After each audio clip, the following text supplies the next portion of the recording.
of it. In 1969, he was inducted into the Mississippi Sports Hall of Fame, and since the 1970s, young ball players have developed their skills at Tupelo's Andy Reese Field. I'm Andrew Marinus, and that's the story of Tidbit Andy Reese. Nashville, there's a new way to cheer on the Commodores. Jackalope Brewing Company is proud to brew Conquer and Prevail Pale Ale, Vanderbilt's craft beer collaboration with Jackalope Brewing Company. Stop by Memorial Gymnasium, the Jackalope Brewing Company tap room, or your favorite local beer store and ask for Conquer and Prevail. Crafted in Nashville, built for good times. Please enjoy responsibly. 21 plus.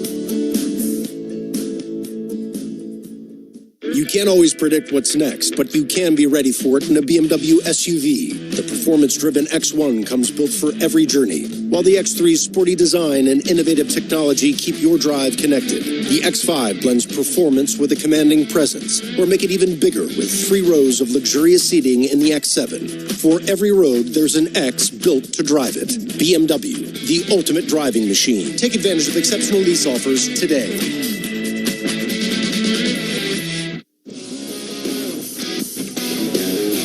It's time for our pre-game conversation with head coach Tim Corbin. He's a perfect fit for what we're trying to achieve here. Everything about it felt like home to me. Coach Corbin's comments are brought to you by First Bank. Bank on the doors every time you pay with the exclusive Vanderbilt debit cards. First Bank. Bank local. Get more. Member FDIC. With Coach Corbin, here's Andrew Allegretta. Getting set for first pitch. Vanderbilt versus Marist, game 1 of a 3-game set. A gorgeous afternoon here from Hawkins Field. Andrew Allegretta here alongside the head coach, Tim Corbin. Coach, before we talk about today's game, very quickly, it's the Hall of Fame induction later tonight, part of the reason that we're playing at 2. But Tony Kemp is inducted tonight into Vanderbilt's Hall of Fame. What did he mean and continues to mean to this program? A lot of facets to that kid. I mean, he was a tremendous player, number one. He was actually going to East Carolina originally, and then he decommitted from there, and this is way back when people didn't decommit. And at that time right there, I called him into my office, and he was a junior at the time, and I asked him, I said, do you ever have any thoughts about wanting to come to Vanderbilt? And he said, of course, I'd play at Vanderbilt in a second. So offered him an opportunity right then, and he came. I saw him in the 9th grade, and when he was in the 9th grade, he never, ever changed who he was personality-wise as a player. I mean, back then, I would have taken him immediately when I saw him because he was so dynamic and he did so many different things on the field. Personality, charisma, his his ability to engage with teammates, the quickness, the hit ability, just everything, and the playability, really, because you think about a kid, he played second, short, center field for us, left field for us, ended up playing second with SEC Player of the Year in 13, so tremendous kid, tremendous dad now, tremendous husband, and I just love him. I think of Tony Kemp, I think of Vanderbilt. Is it fun to think back on 2013? Because now if someone put up the numbers that Tony did in 2013, not that they were bad, that would be ridiculous, but it's not filled with 20 or 30 home runs.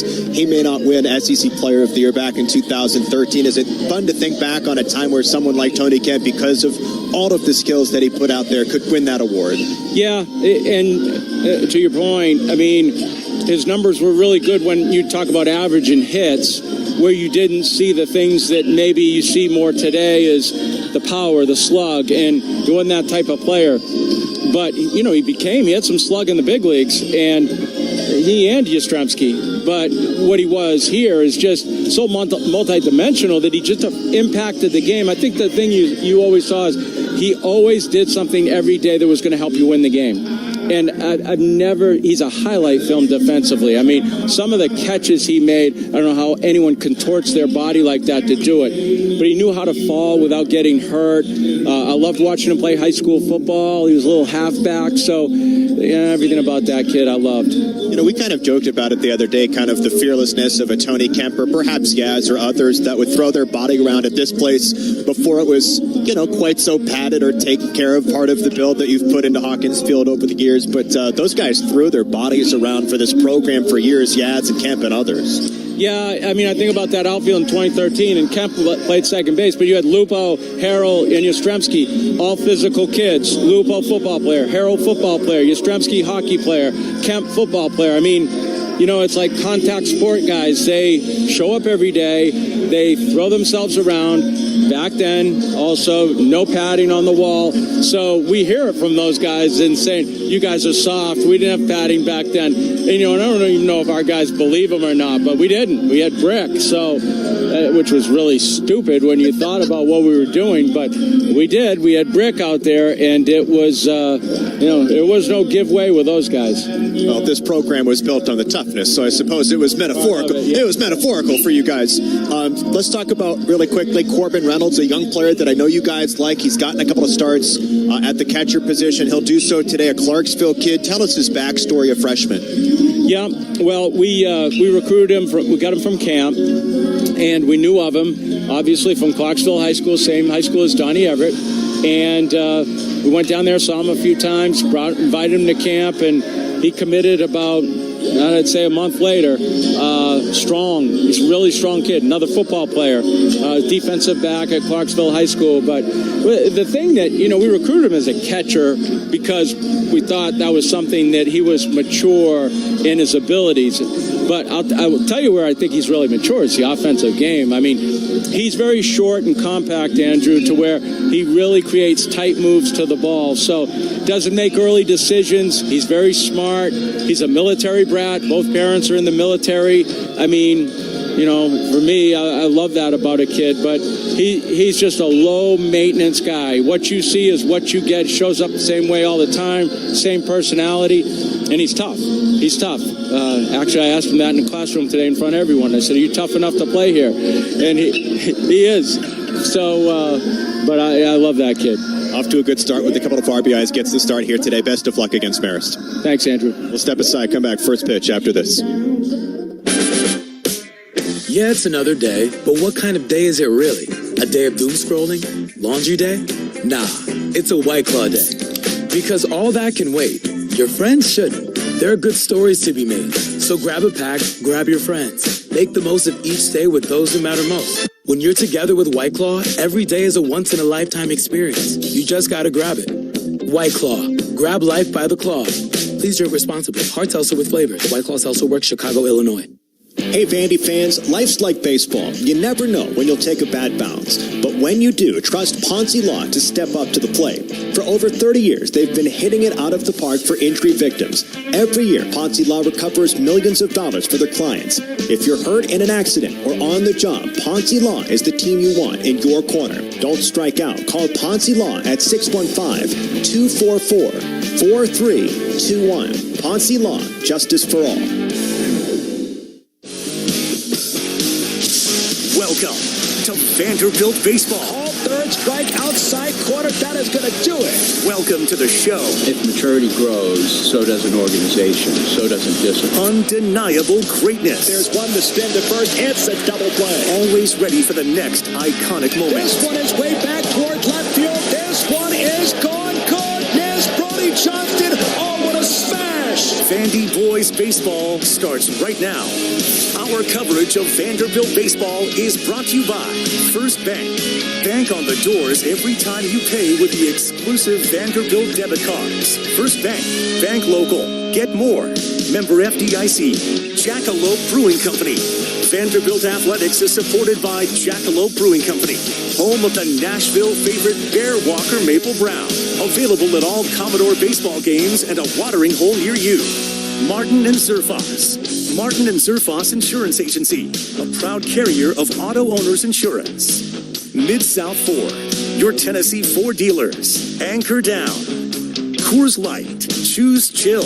Proud sponsor of Vanderbilt Athletics. Celebrate responsibly.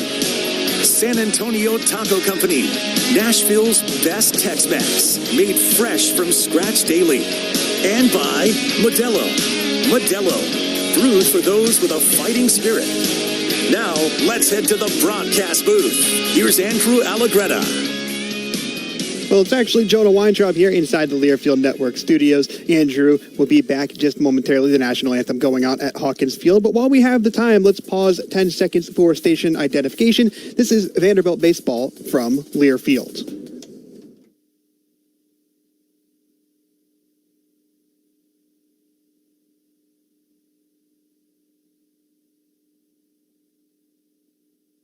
All right, almost time for first pitch between the Doors and the Red Foxes. Two other games going on in the SEC right now. Top of the fourth inning in Columbia, South Carolina. Gamecocks down 2-0 to Army in the top of the fourth inning.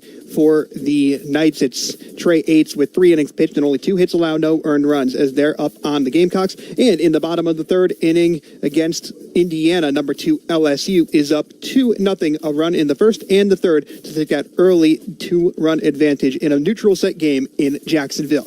Now, we're just about ready for our game at Hawkins Field, so let's send it back over for the Red Foxes and the Doors. Here's Andrew Allegretta. Jonah, thank you so much. Good afternoon and welcome to Hawkins Field again, live from the campus of Vanderbilt University in our corner of Music City. Just a gorgeous day in Nashville and glad we get to spend it at the ballpark. Vandy versus Marist. Game 1 of a 3-game set. Time for today's starting lineups presented by Martin and Surfos. We'll start off with the Red Foxes at 0-3 so far here this season. Got swept by ETSU. Leading things off, it's TJ Bear, center fielder. Batting second is Noel Rivera, the shortstop. Batting third is A.J. Bronze, the second baseman.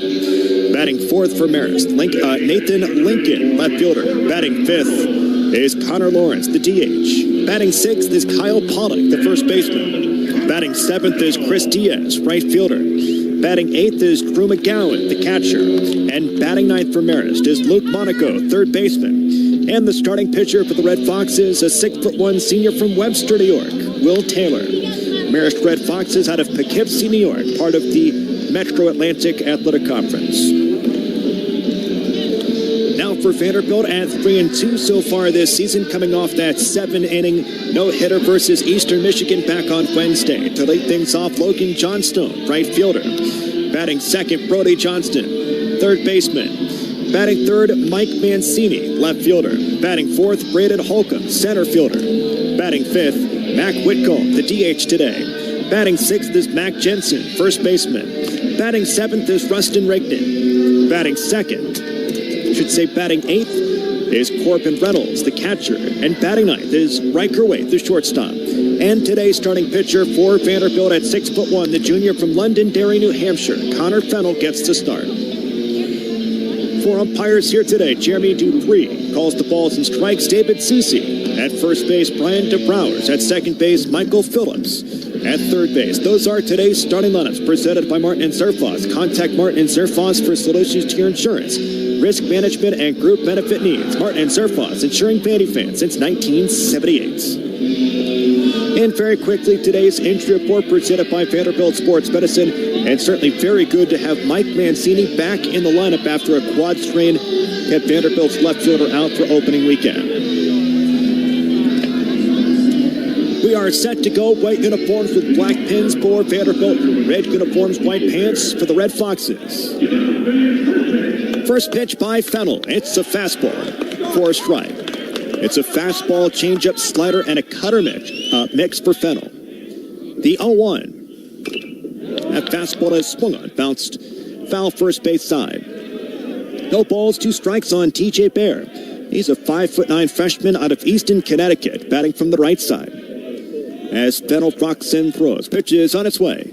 That swung on, bounced back up the middle, played by Riker Waite. Bobble, he'll have no throw. Leadoff base runner for Marist after the E6.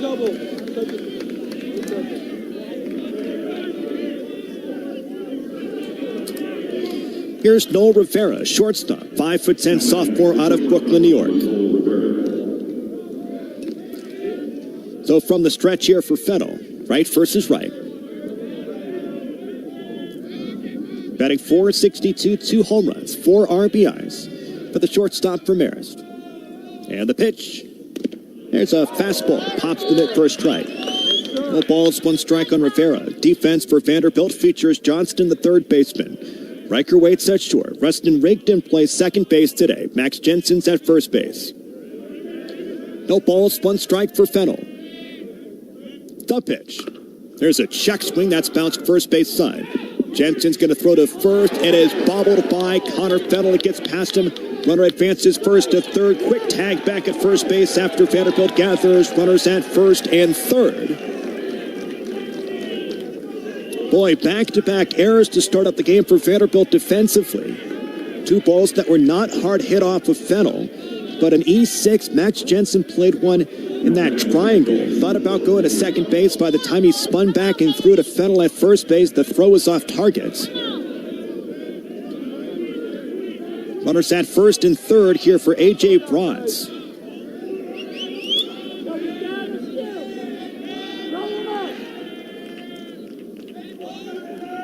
First pitch to the senior. It's a fastball for a strike. Again, runners at first and third, an E6 to put on the leadoff guy, Bear. And then the throwing error by Jensen puts Rivera down at first base. Pickoff move, and Rivera's safe.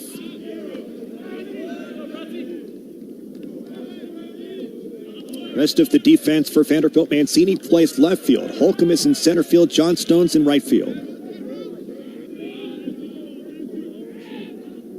The 0-1. Runner goes. Reynolds throws down to second base. They slap the tag on. They got him. Quick throw back to home. Runner is safe. So Vanderbilt trades an out for a run.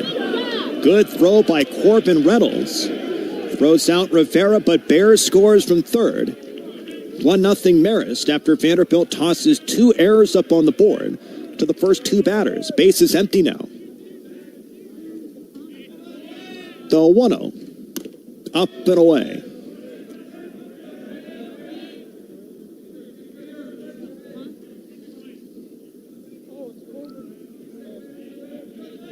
The 2-0. That's swung on, hit hardcore the left side. Backhanded by Johnson. He throws a laser to Jensen. He applies the tag on the shoulder as the throw pulls Jensen down the line a little bit, but gets the out 5-3. There's two outs in the top of the first inning.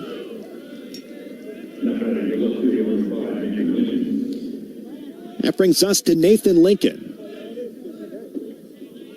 Left fielder, 5'11", a graduate student from Canton, New York.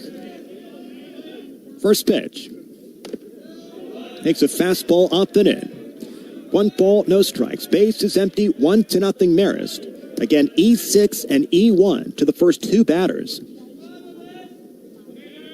The 1-0. Up and away. 2 balls, no strikes. And then a double steal scores Bear from third, as Rivera is caught stealing by Corbin Reynolds. The 2-0. Fastball misses top of the zone. 3 balls, no strikes here from Fennell. Well, Fennell, his first start versus TCU, picked up 7 strikeouts. 1 walk versus the Horned Frogs. There's a fastball right down the pipe. Now it goes to 3-1. 2 down here in the top of the first inning.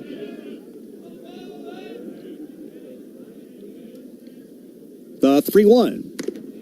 There's a strike outside corner. Lincoln thought he had ball 4. And he's pulled back by Jeremy Dupree. Payoff pitch with 2 down as Fennell rocks and throws. Call third strike, top of the zone. He got him with a fastball at 88. Nice pitch by Fennell. That's the 8th strikeout of the season. So despite a couple of errors for Vanderbilt, they give up a run, but limit the damage. 1-0. Vanderbilt trails to Marist. We'll step aside, come back, bottom of the first inning. The Doors versus Red Foxes on just a gorgeous afternoon here from Nashville. Back after this on the Vanderbilt Sports Network from their field.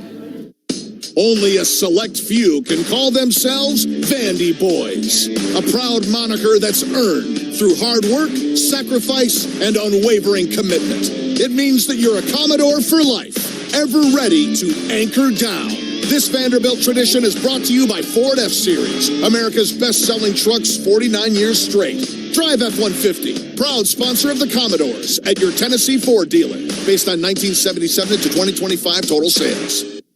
Vanderbilt Business offers degree and certificate programs designed to help you gain the knowledge, connections, and confidence to achieve your unique goals. We're committed to creating opportunities for you to discover, grow, and thrive at every stage of your career, whether you're just starting out or working your way to the C-suite. Let our dedicated staff and faculty help you take the next step in your professional journey. Visit vanderbiltbusiness.com/anchor down today. That's vanderbiltbusiness.com/anchor down.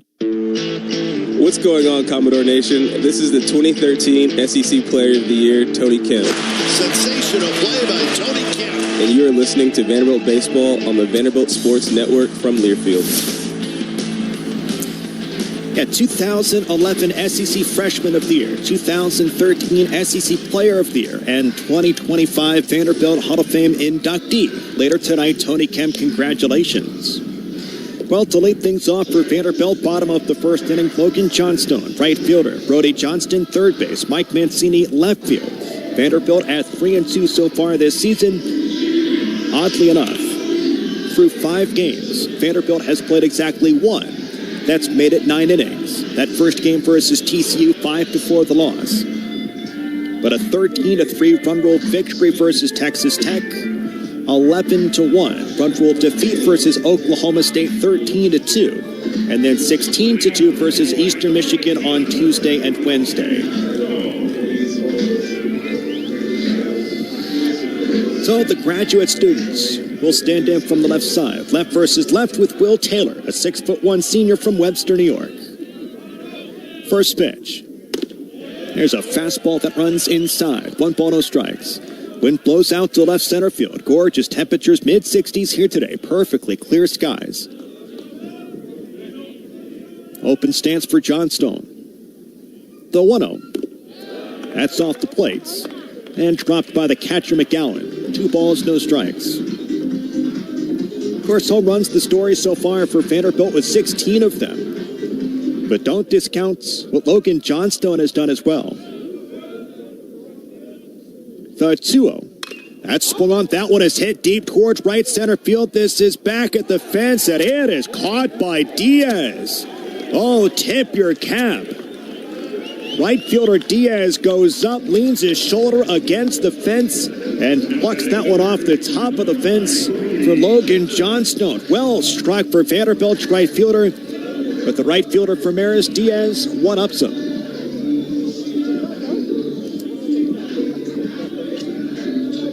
Here's Brody Johnston. Logan Johnstone has 7 walks so far this season. That is good for 9th in the country. First pitch, it goes inside. It's a hit by pitch to Brody Johnston. Undeterred for Brody as a breaking ball at 75 hits his thigh.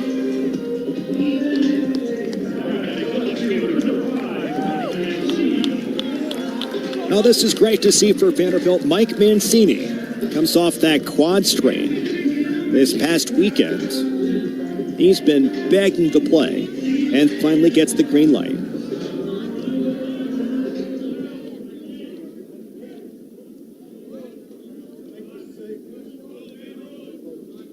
First pitch. That's swung on. This one is bounced toward the right side. It's a base hit here for Mike Mancini. Johnston goes first to third. The throw to second base. It's a single for number 5.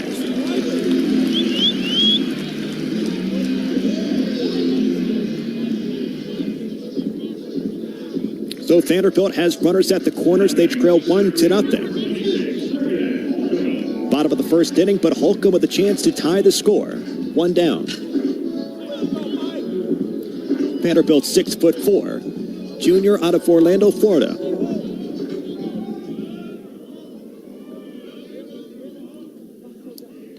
Left versus right, first pitch. That's swung on. This is popped up. Foul territory, first base side, back end, out of play. Leaves the building. No balls, 1 strike.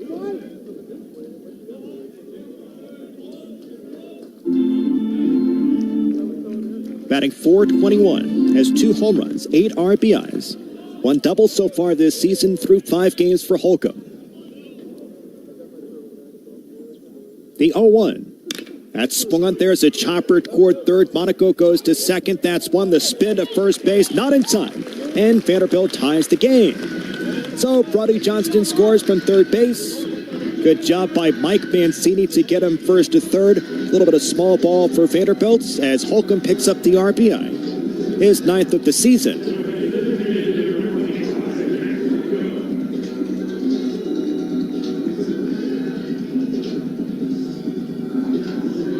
That brings us to Mac Whitcomb, the 6-foot junior from McKenna, Illinois, batting .250 so far this season. No home runs, 1 RBI. First pitch. Right-hander swings. He'll drive that toward the gap in right center field. That's going to get down. It's going to scoot all the way to the fence. Holcomb to third. He is waved home. Here comes the throw to the plate. He is safe.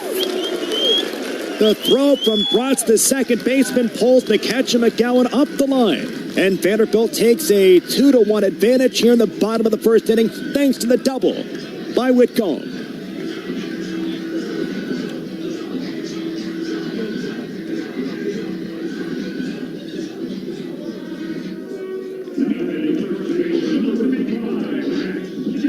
Up next for Vandy is Mac Jensen.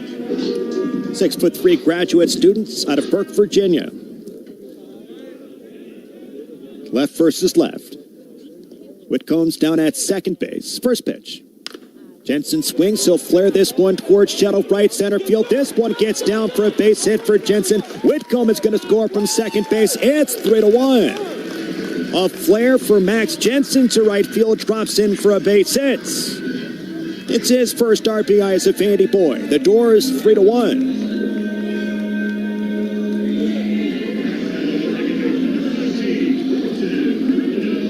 So 2 outs on the board. Vanderbilt by 2. That brings us to Rustin Rigdon.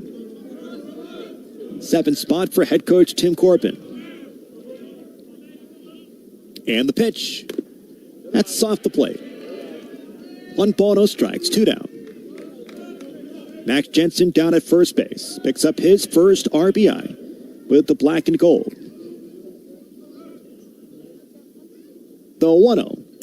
That's swung on a slow chopper toward third for Monaco. Gloves, he'll shuffle, sidearm throw to first base. Got him 5-3. But Vanderbilt takes a 2-1 lead, 3-1. As we go top of the second inning. Holcomb, Whitcomb, and Jensen all pick up RBIs. Back to Fennell in the top of the second. After this on the Vanderbilt Sports Network from their field.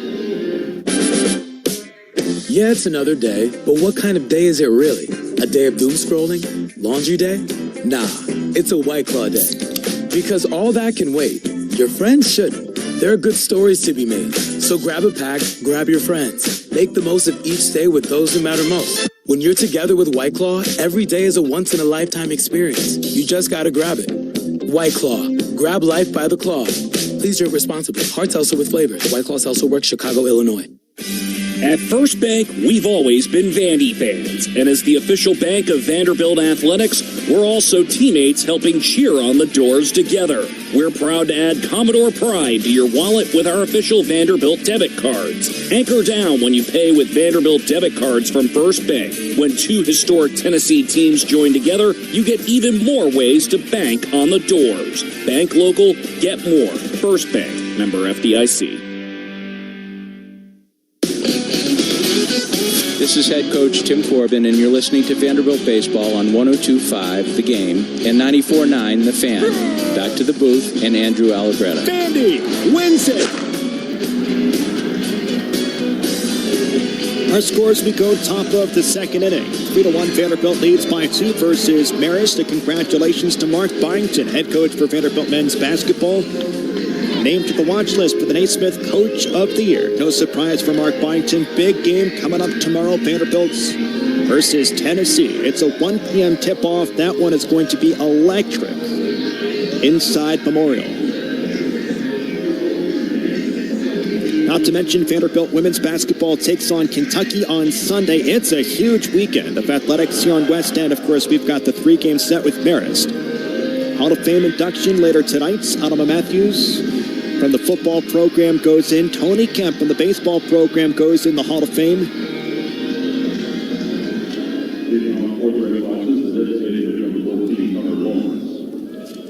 So due up order for Marist here in the top of the second, 5, 6, 7. Connor Lawrence to lead things off. First pitch, it's a fastball, bottom part of the zone for Fennell. No balls, 1 strike.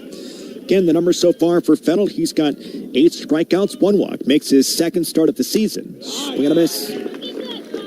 At 7 strikeouts versus TCU. ERA is down to 2.84. Infield, outfield, straight up the 0-2. That's swung on, bounced foul.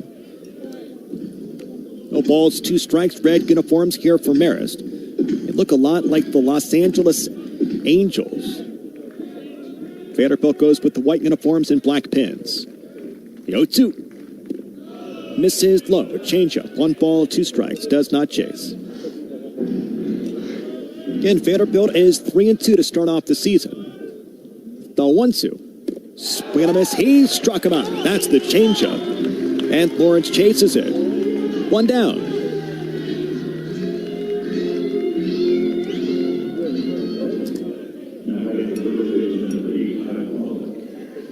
That brings us to Kyle Pollock, the first baseman.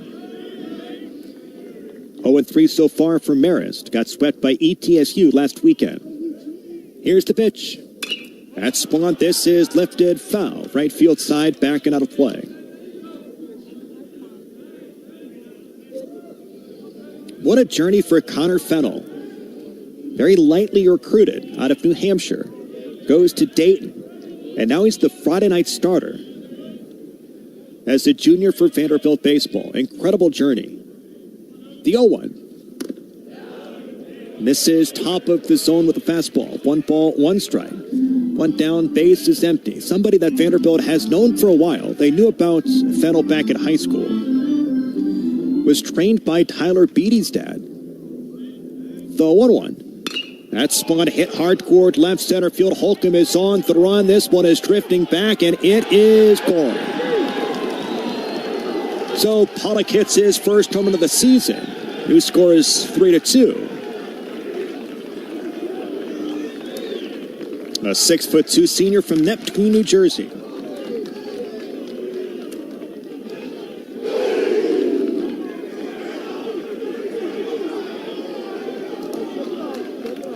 Marist is big time fired up after that Soto shot, which was slugged pretty good. First pitch to Diaz. It's the changeup. No balls, 1 strike. The 0-1. This is bottom part of the zone. Went to Dayton for that first season, was outstanding. Swing and a miss. 1 ball, 2 strikes. His numbers were not fantastic, but Dayton had to trot him out there a ton. The 1-2. That's fouled off. Of course, comes with Coach King last season. Coach King goes back to Dayton. But Fennell stays here and becomes the Friday night starter. The 1-2. Inside as it skips off the turf. Right versus left. 2 balls, 2 strikes. All about the competitiveness for Fennell. The 2-2. Swing and a miss. He struck him out on the changeup.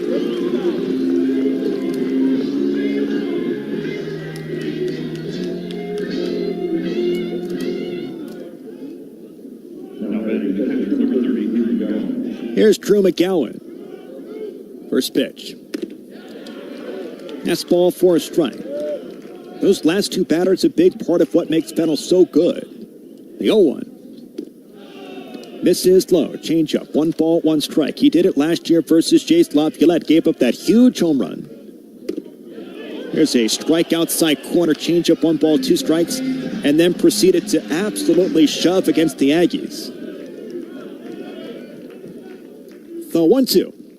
Off and inside. Ball 2. 2 balls, 2 strikes. Trying to bounce back after that Soto shot to Pollock, the first baseman. The 2-2 with 2 down. Fouls it off.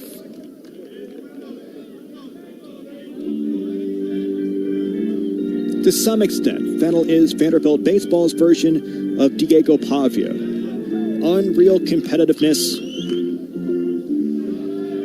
Almost impossible to match. The 2-2. Off the plate. 3 balls, 2 strikes.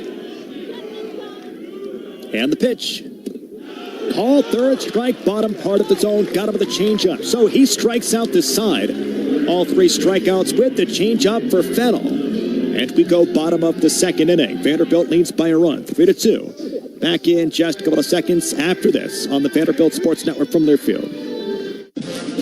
Hey, Commodore fans, the Holiday Inn West End Vanderbilt is your headquarters for week-long entertainment. Stop by the Commodore Grill and enjoy live music from some of Nashville's best songwriters from 6 to 10 p.m., 7 nights a week. Grab a cup of Bongo Java from our coffee bar Brew to start your morning. Brew is in the main lobby. The Holiday Inn West End Vanderbilt, just walking distance from the stadium.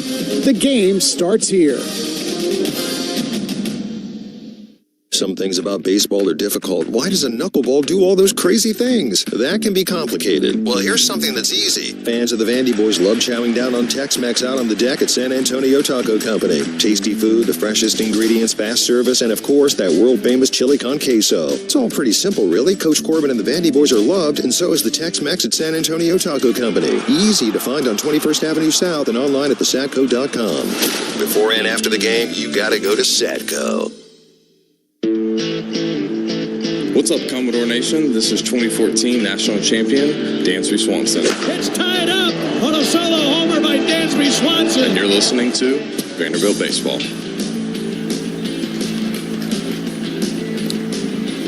Welcome back as we go bottom of the second inning. Vanderbilt 3-2 versus Marist.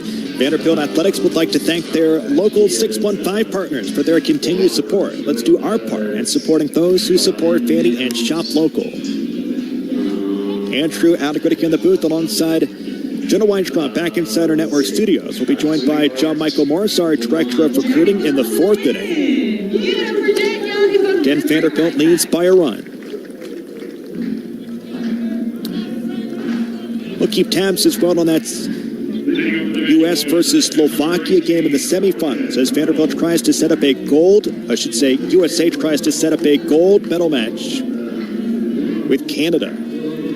Olympic hockey, especially with the NHL guys, is so much fun. So Corbin Reynolds to lead things off. First pitch to Reynolds, up and away, 1 ball, no strikes. So for the guests, 1-0 versus Slovakia so far, about 10 minutes gone in that first period. It took a major comeback for Canada to get past Finland and UC Saros.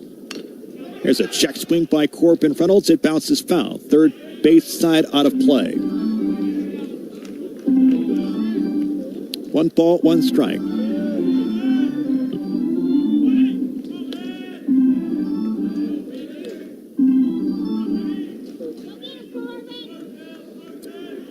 Eight, 9-1 part of the order for Vanderbilt here in the bottom of the second inning. Here's the pitch. Up and away. 2 balls, 1 strike.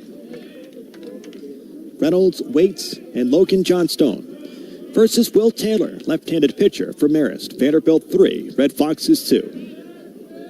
The 2-1. Reynolds swings, he'll lift this one deep down the left field line. It's peeling for Lincoln. He'll start to settle and makes the catch. Good swing for Corbin Reynolds, looking for his very first hit as a Vanderbilt Commodore got the start here today as the catcher. It came up a little bit short of a home run down the left field line.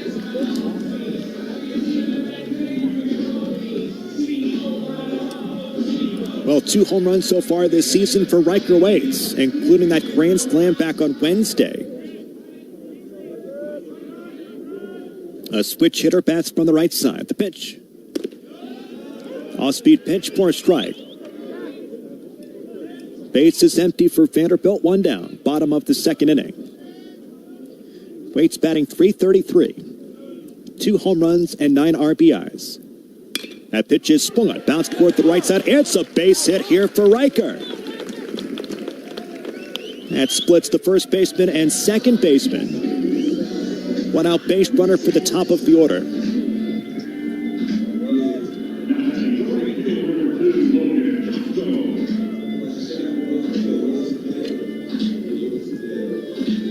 Here's Logan Johnstone, 0 for 1 so far. Good swing back in the first. Really good catch by Diaz in right field. Could have been a double, but Diaz went up and took it off the top of the fence.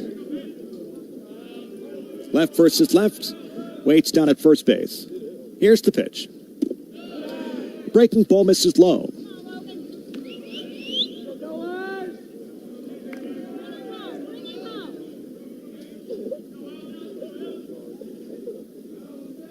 Red Foxes out of Poughkeepsie, New York. The 1-0. Off the plate. 2 balls, no strikes. Their stadium sits right on the Hudson River. Again, 7 times to the NCAA tournament. Not since 2017. Pickoff move back to first base. Head coach is Coach Bradford. Was an assistant coach with the Brewster Whitecaps a couple of seasons ago when Spencer Jones and Chris McElvain were there. The 2-0. Swing and a miss. 2 balls, 1 strike. So Coach Corbin and Coach Bradford know each other pretty well. And quite the duo of Vandy boys to have. With the Brewster Whitecaps, Spencer Jones just so good. Of course, continues to make his climb through the Yankees organization. Here's a breaking ball that's off the plate. 3 balls, 1 strike. And speaking of Chris McElvain, part of that no-hitter for Vanderbilt back in 2022 versus Kentucky. Of course, Vanderbilt got a 7-inning no-hitter back on Wednesday. The 3-1. Off the plate, ball 4. Walk number 8 this season for Logan Johnstone. Again, he is top 10 in the country in base on balls.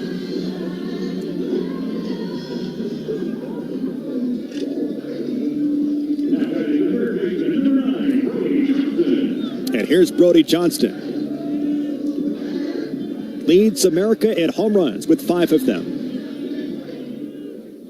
Second in the country in slugging percentage. Left versus right runners at first and second. First pitch is up and away. A slugging percentage at 1,400.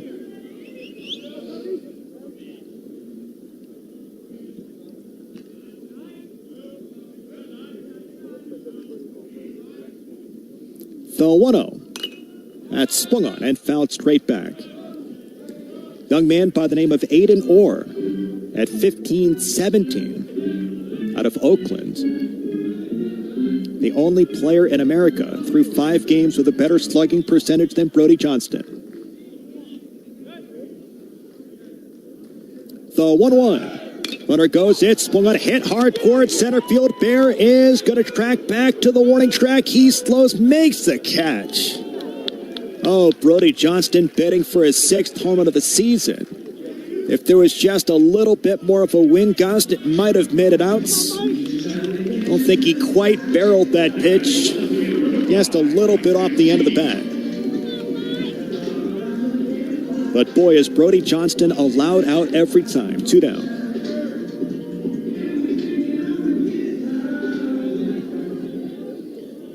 Brings us to Mike Mancini. Runners at first and second. Left on left. First pitch, that swung on, hit hard towards center field, but going to be tracked by Bear. Makes the catch. Good swing, Mike Mancini. Just a little bit too elevated. Maybe a little bit off the end of the bats. And Vanderbilt gets 2 runners on, but cannot cash in. We'll step aside. Our score, 3-2. Vanderbilt leads by a run. We go top third. Back in just a couple of seconds after this on the Vanderbilt Sports Network from their field. At First Bank, we've always been Vandy fans. And as the official bank of Vanderbilt Athletics, we're also teammates helping cheer on the Doors together. We're proud to add Commodore Pride to your wallet with our official Vanderbilt debit cards. Anchor down when you pay with Vanderbilt debit cards from First Bank. When 2 historic Tennessee teams join together, you get even more ways to bank on the Doors. Bank local, get more. First Bank, member FDIC.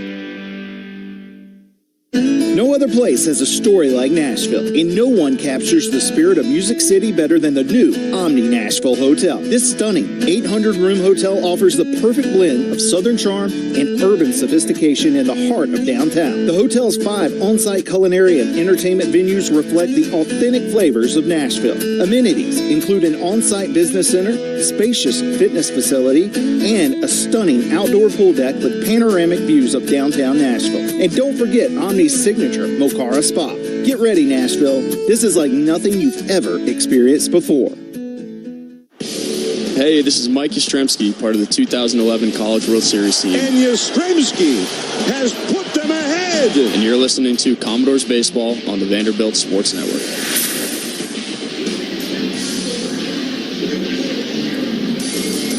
Well, Coors Light Mountain Cold Refreshment. Choose chill. Proud supporter of Vanderbilt Athletics. Celebrate responsibly. Connor Fennell continues top of the third inning. Our score, Vanderbilt 3-2 versus Marist. Andrew Allegretti here in the booth. You want to wind drive back inside our network studios. Glad you could join us on a picture perfect Friday afternoon from Nashville, Tennessee. Temperatures up in the 60s here today. Perfectly clear skies. On a busy weekend for Vanderbilt Athletics. Luke Monaco to lead things off here for the Red Foxes. You've got the Hall of Fame induction later tonight. You've got men's basketball versus Tennessee tomorrow. You've got women's basketball versus Kentucky on Sunday. First pitch by Fennell. There's the slider. Drops in for a strike. No balls, 1 strike. Third baseman for Marist, Luke Monaco. Bottom part of the order. 9-1-2. Here's the pitch. That's swung on. Lifted foul. First base side. Jensen gives it a look. But out of play. Hammers off some of the seats.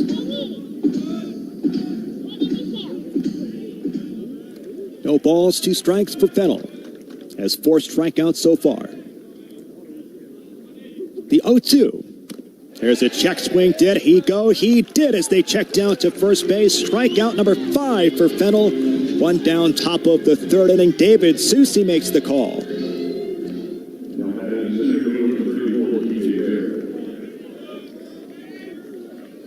Here's TJ Bear. Reached on an E6 back in the first. That one is swung on. This one is curled down the left field line. It's hanging, bending toward the foul pole, and it is gone. Out ready for the slider. And Fennell gives up his second solo shot of the game, where it's hot up at 3. Here in the top of the third inning.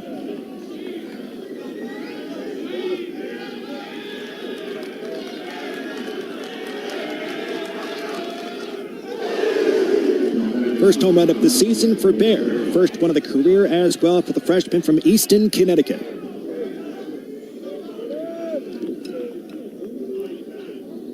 Here's Noel Rivera. First pitch. That's swung, hit hardcore left center field. Mike Mancini is tracking it. He will get there. Oh, for the shoulder catch in stride for Mancini. Well done. Out number 2. So Rivera tries to jump on a fastball, and Mancini tracks it down left center field.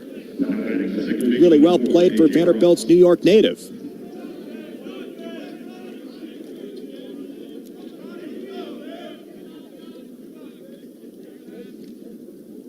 Up next is A.J. Bronze, the second baseman.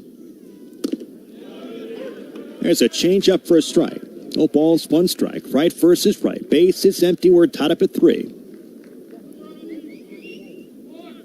The 0-1. That's swung on. This is lifted towards right center field. It should hang up here for Holcomb at the track. He makes the catch. Out number 3. So we'll step aside, come back in just a couple of seconds. We go bottom 3, tied up at 3. Vanderbilt versus Marist on the Vanderbilt Sports Network from Learfield.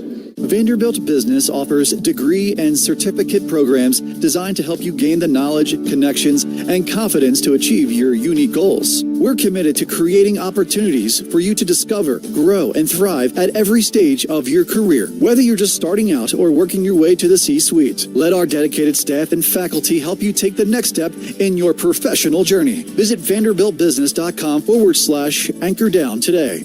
That's vanderbiltbusiness.com/anchor down. Only a select few can call themselves Vandy Boys, a proud moniker that's earned through hard work, sacrifice, and unwavering commitment. It means that you're a Commodore for life, ever ready to anchor down. This Vanderbilt tradition is brought to you by Ford F-Series, America's best-selling trucks 49 years straight. Drive F-150, proud sponsor of the Commodores, at your Tennessee Ford dealer, based on 1977 to 2025 total sales. Yeah, it's another day, but what kind of day is it really? A day of doom scrolling? Laundry day? Nah, it's a White Claw day. Because all that can wait. Your friends shouldn't. There are good stories to be made. So grab a pack, grab your friends. Make the most of each day with those who matter most. When you're together with White Claw, every day is a once-in-a-lifetime experience. You just gotta grab it. White Claw. Grab life by the claw. Please drink responsibly. Hard seltzer with flavor. White Claw Seltzer Works, Chicago, Illinois. Hey, this is Mike Yastrzemski, part of the 2011 College World Series team, and you're listening to Commodores Baseball on the Vanderbilt Sports Network.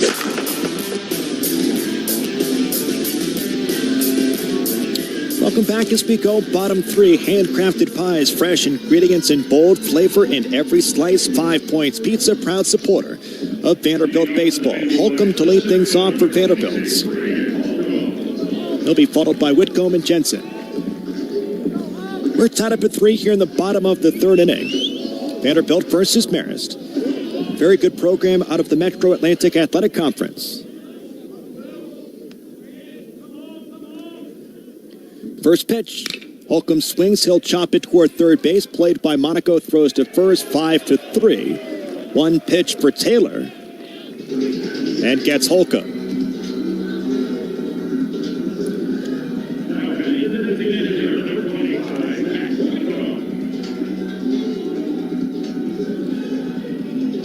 Here's Whitcomb. 1 for 1. A double so far. Picked up an RBI. Back in the first inning. First pitch. Drops in for a strike. Off-speed pitch for Taylor. No balls, 1 strike. Boy, command has been much better for Taylor so far here today. That goes up and away. 1 ball, 1 strike. But coming into today's game for Taylor, 10 strikeouts and 10 walks in each of his first 2 starts. The 1-1. That's swung on by Whitcomb. This is driven towards center. It's going to hang here for Bear. Waits, reaches, and squeezes the glove. Out number 2.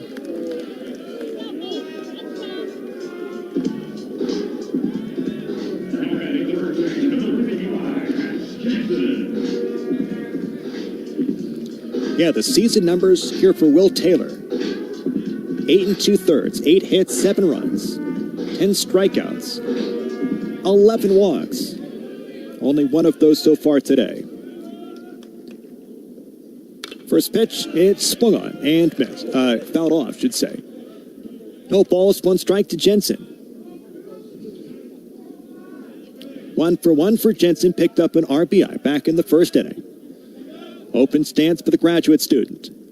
Swing and a miss. Off-speed pitch, no balls, 2 strikes here for Taylor. Defense, outfield, straight up.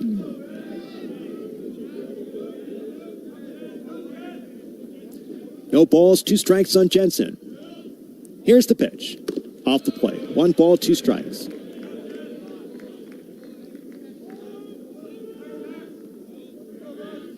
Vanderbilt 3 for 7 with runners on base today. Has 4 hits so far. The 1-2. Swing and a miss. Strikes out Jensen. Elevates the fastball top of the zone, and Jensen can't get there. And Vanderbilt goes 1-2-3, bottom of the third inning. We go top of the fourth. Back in just a couple of seconds.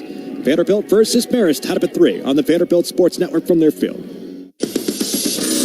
Coors Light is cold lagered, cold filtered, and cold packaged for a smoother finish. It's got that crisp, refreshing taste that makes every moment cheering on your team even better. Plus, the mountains on the bottles and cans turn blue when your beer is Rocky Mountain cold. So you never have to guess if your Coors Light is ready to drink. So crack one open, take a sip, and enjoy the game.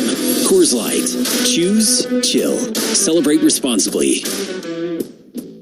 No matter how you slice it, Nashville's favorite pizza is 5 Points Pizza. 5 Points Pizza is open 7 days a week for lunch and dinner in East and West Nashville with delicious weekday lunch and happy hour specials. Enjoy the lunch special combos of slices, salads, or garlic knots for as little as $11 on weekdays between 11 a.m. and 4 p.m. Can't enjoy hot pizza without a cold beer? Stop by between 2 and 6 p.m. on weekdays for any slice and any draft for just $8. To order, visit 5pointspizza.com. Hey, this is Dominic Keegan, part of the 2019 and 2021 College World Series teams, and you're listening to Commodore Baseball on the Vanderbilt Sports Network.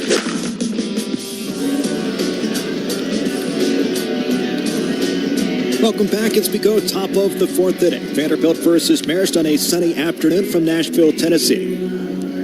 We're tied up at 3. Andrew Allegretti here in the booth. As always, top of the fourth inning, we welcome our Director of Recruiting, John Michael Morris. What's going on? Andrew, happy Friday. How we doing? I'm great. You've been watching Olympic hockey, I presume. Come on, man. This stuff is so good. It's the United States versus Slovakia. It's the semifinals. 1-0, 2:36 to go first period.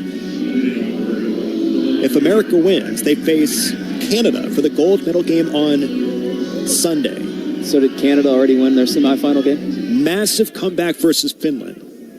Yeah, massive comeback late. Admit I haven't been as locked in as I should be. There's been a lot going on around here, Andrew. First pitch to Lincoln. That's inside. Right versus right, 1 ball, no strikes. I mean, we've played 7 innings, so there's a lot less going on, you know? That pitch it's swung on, flared toward the left side, edge drops in here. A base hit for Lincoln to start off the top of the fourth inning for Marist. We're tied up at 3. Got to give Marist credit. They've been aggressive in the strike zone today against Connor Fennell, and Connor has not been able to put together a clean inning yet. First inning, not necessarily his fault, though maybe he contributed to that error at first base. Pickoff move back to first. Lincoln is safe.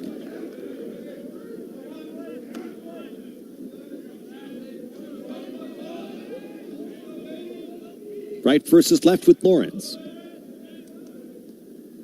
5 spot in the order. Pickoff move back to first. Runner is safe. But yes, very quickly. Incredible finish for the U.S. women's hockey team. Overtime, right? To win gold.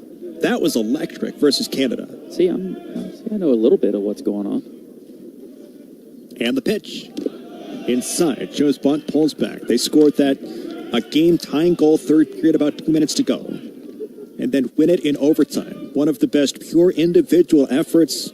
Got past the defense. Incredible backhand shot. It was awesome. The 1-0. That's ball for a strike. 1 ball, 1 strike. So here's to getting that rematch. U.S. versus Canada gold medal game on Sunday for the men's hockey team. What was that tournament, the Four Nations tournament? Is that what they call it, yes. Right, in the NHL, where the U.S. and Canada, didn't they square off for the championship? They of that? sure did. And there was a big brawl right at the beginning of the game. That was fun. The game and the brawl. The 1-1. That's swung on, lifted toward left field for Mancini. Looked through the sunglasses. The senior waits and makes the catch. There's your first out as Lawrence flies out to left field. Good to see Mike Mancini back in the lineup today. Our first look at him out in the outfield as well. Of course, got lots of repetitions out there throughout the course of the fall, but in terms of a game situation, our first time in a Vanderbilt uniform seeing him out there. I know he's been dying to play, too. Sure has. Up next is Pollock. Pickoff move back to first. Runner is safe. Not a bad combo, too, because that also lets Rustin Rigdon play second base. That he was so good defensively there last year as well. Kind of felt like him moving to second base is when we kind of took off towards the end of the year last year and surged to that number 1 seed. First pitch. It's a changeup for a strike. No balls, 1 strike on Pollock.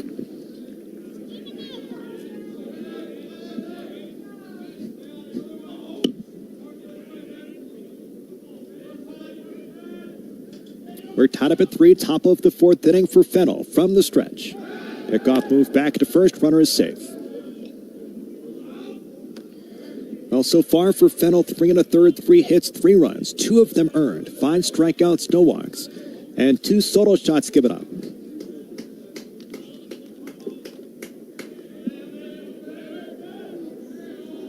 No balls, 1 strike, 1 down. He throws. Misses low, fastball, 1 ball, 1 strike. I feel like you and I talk about it just about every week, but solo shots, they don't beat you. We learned that on opening day down in Arlington. They don't beat you, and they don't get you the win either.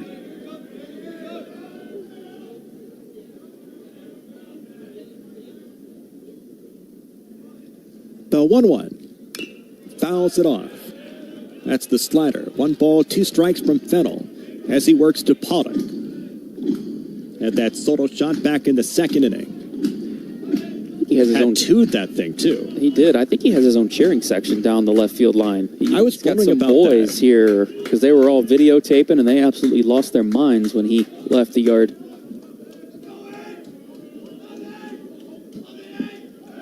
Pickoff move back to first. Lincoln is safe. Where's he from, Andrew? Neptune, New Jersey.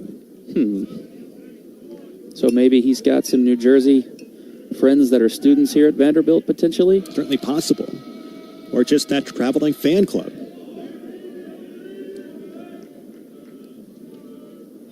The 1-2. Swing and a miss. He struck him out. Nice change up by Fennel. It's the strikeout, his 6th of the game. 2 down here in the top of the 4th inning. Yeah, that was the good changeup from Connor Fennel. My goodness. Looking at the replay, the downward action on that pitch, the bottom just fell out of it.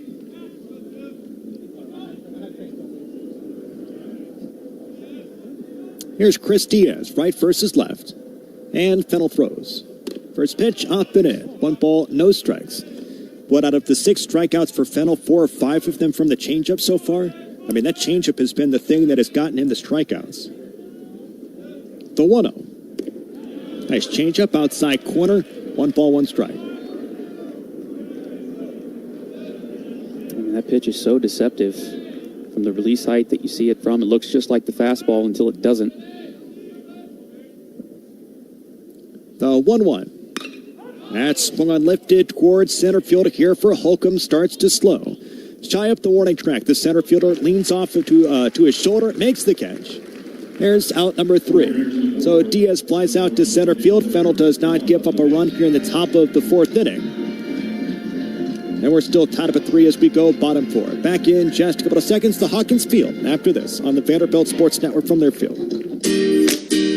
So here's one thing we know about February. It's the shortest month of the year, which means we don't have much time to waste. So I'm going to make this real quick. The new February instant games from the Tennessee Lottery are now available at a retailer near you. And with 4 new tickets to choose from, you could win up to $5 million. That's big news for such a small month. So drop what you're doing and make your way to play the new February instant games. And did I mention you could win up to $5 million? Pretty sure I did. The Tennessee Lottery, game-changing fun. Please play responsibly.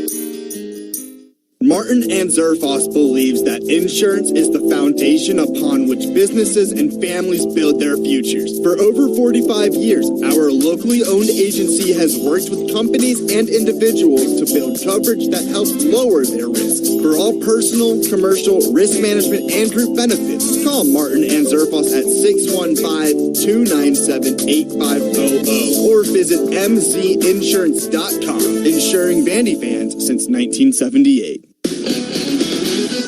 What's up, Commodore Nation? This is Will Toffee, part of the 2015 World Series team. A towering 2-run try by Will Toffee. And you're listening to Vanderbilt Baseball on the Vanderbilt Sports Network.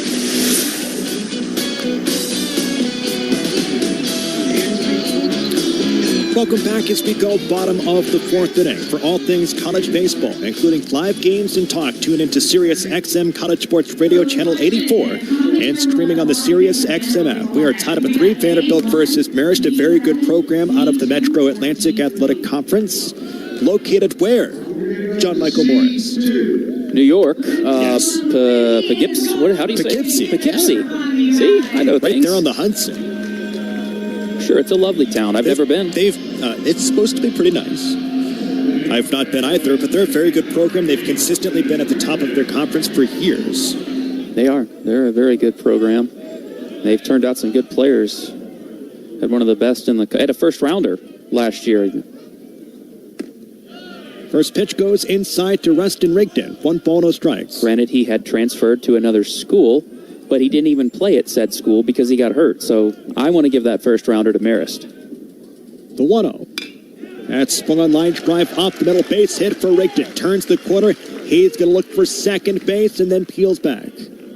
Leadoff single here for Vanderbilt. Who was that? Ethan Conrad. Ethan Conrad was at Wake Forest. Okay.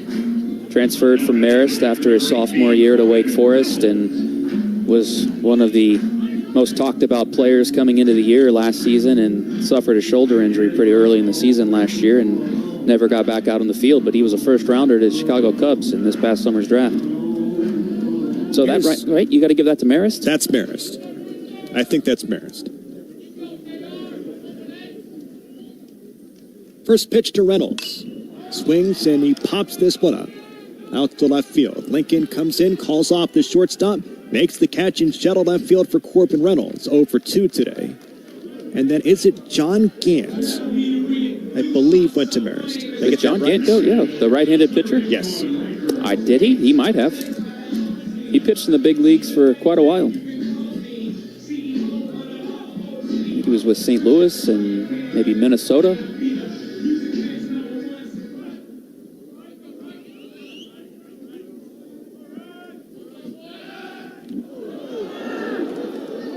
Vanderbilt has a runner in the run down, and a pickoff move is going to get Rustin Rigdon. So Vanderbilt runs out of an opportunity here in this bottom of the 4th inning. Yeah, Rooster actually slipped trying to get back to the bag on the pickoff, and then he had no choice but to get up and try and run himself out of that situation. That's unfortunate right there. He went to dive back into the bag, and his feet just came out from underneath him. So base is empty for Waits.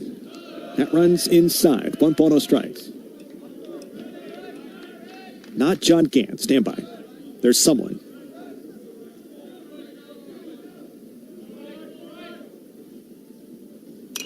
That pitch hits fouled off. 1 ball, 1 strike.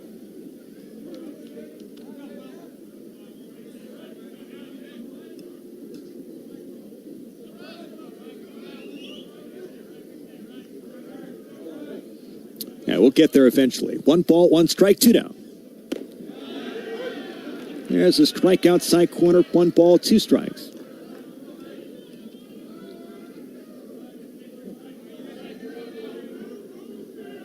Kevin McCarthy. Okay.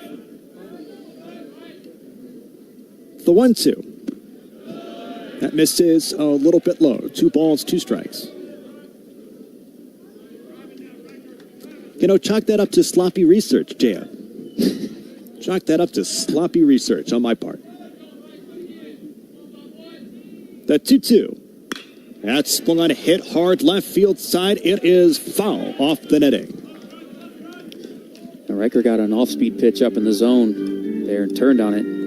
Just a little out in front down that left field line. Riker showing some bat speed from the right side of the plate as well. We've seen it from the left side.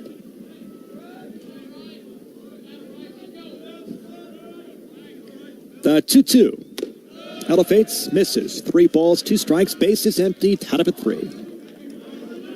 So 5 hits, 3 runs for Vanderbilt. 2 errors, which is significant here today. And 3 runs, 3 hits for Marist. The 3-2. Up and in, ball 4. Good patience there from Riker Waite. That pitch didn't miss by a whole lot. Up in the zone, easy pitch to chase. When you're 3-2 or have 2 strikes, you see the ball up in your eyes like that. But that's been a point of emphasis for this offense since Jason Esposito got here, is in 3-2 counts. The major league average, Andrew, is 69% of those pitches are balls. Espo coming from the big leagues, that's something he's brought here, and we're going to be okay occasionally getting punched out on 3-2 because more times than not, you're not going to get a strike on that pitch. So Wade at first base, first pitch to Johnstone. Here's a strike. Speaking of somebody that's ultra patient at the plates, has 8 walks so far this season. He's top 10 in the country in walks so far. The 0-1. Breaking ball for a strike outside corner. Will Taylor has been good this season, but he has issued plenty of walks if Vanderbilt can stay patient throughout the course of his performance.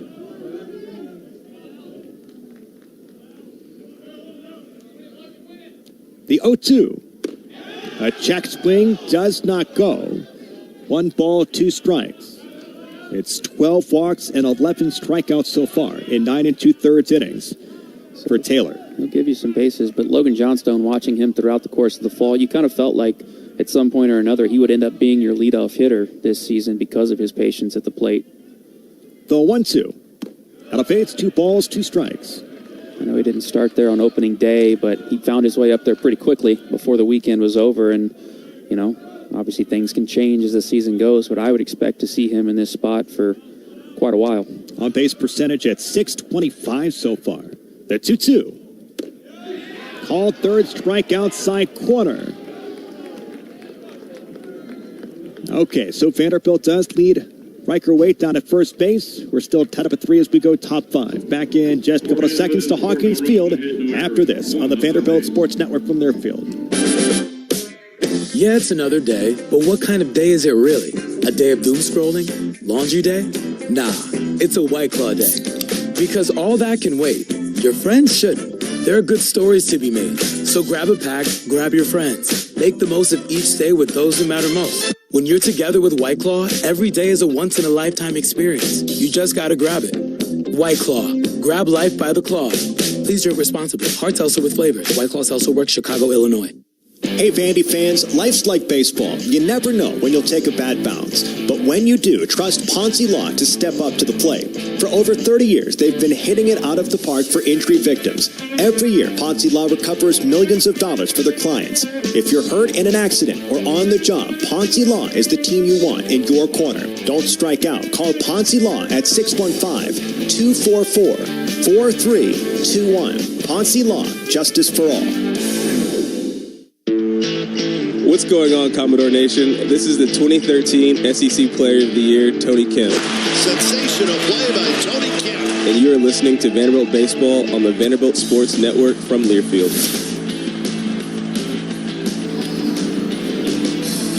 Welcome back as we go top 5, tied up at 3. Vanderbilt versus Marist. Let's pause 10 seconds for station identification on the Vanderbilt Sports Network from Learfield.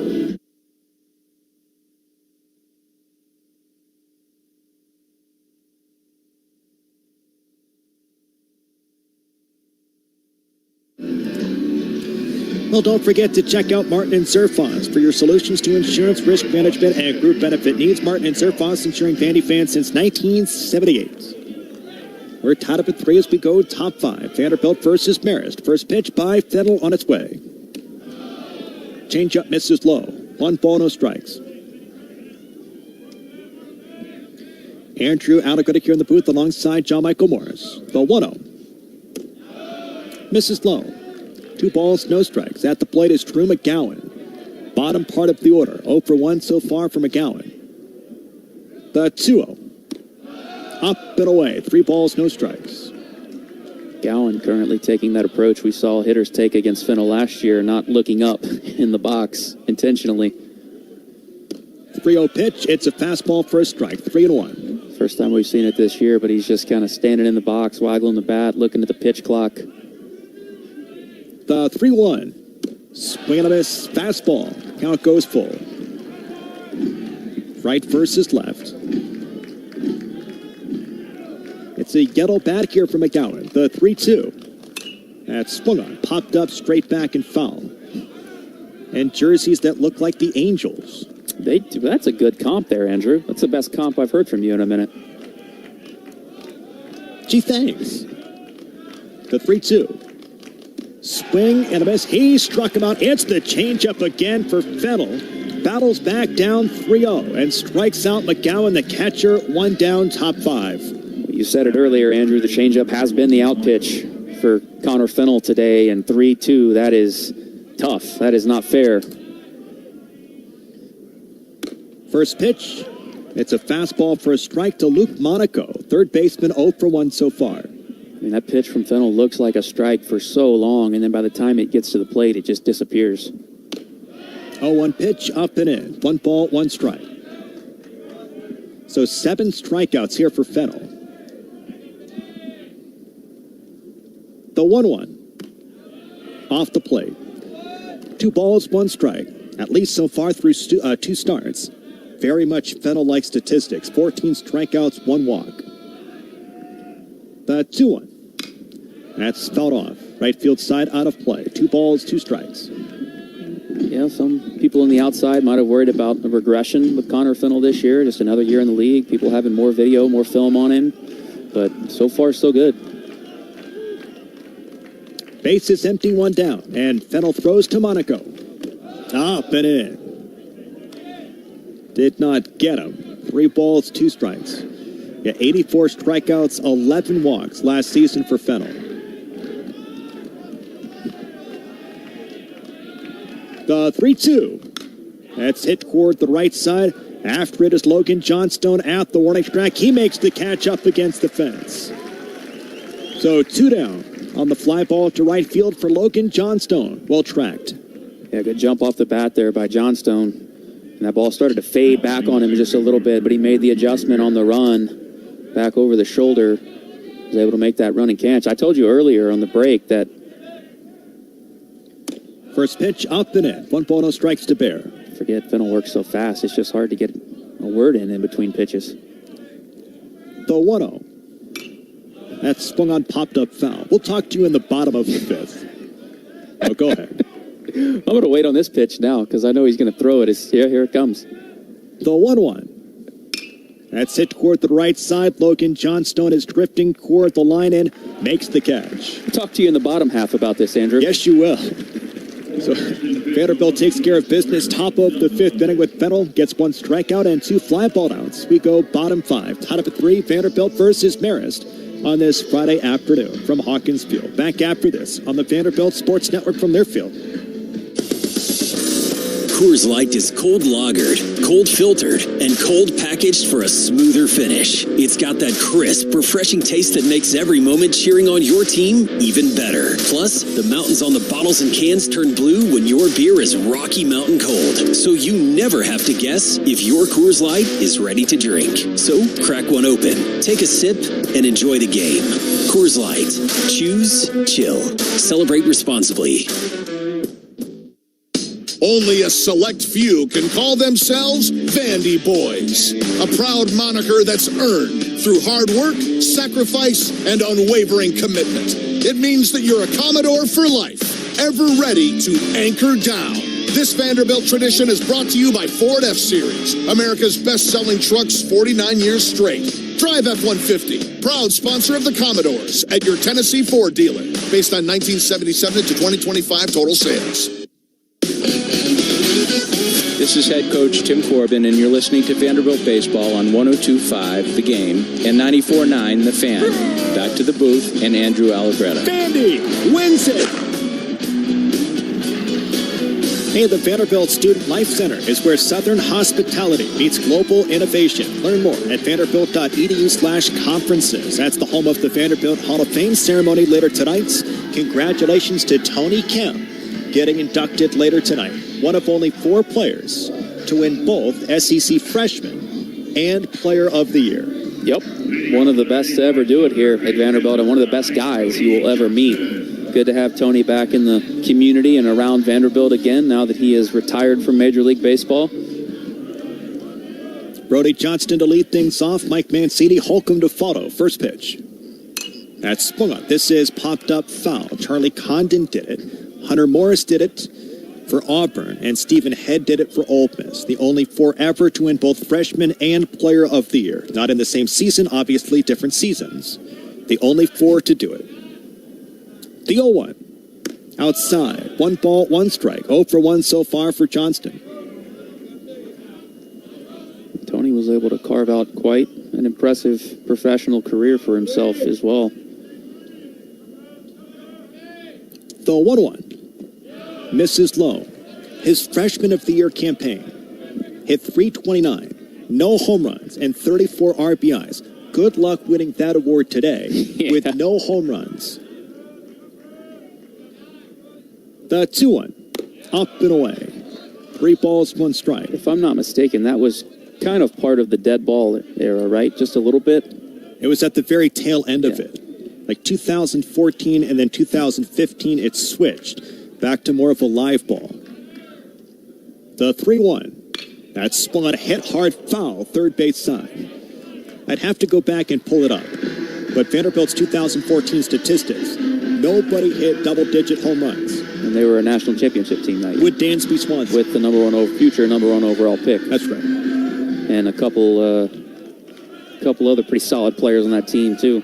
A guy by the name of Brian Reynolds. 3-2 pitch, up and away, ball 4.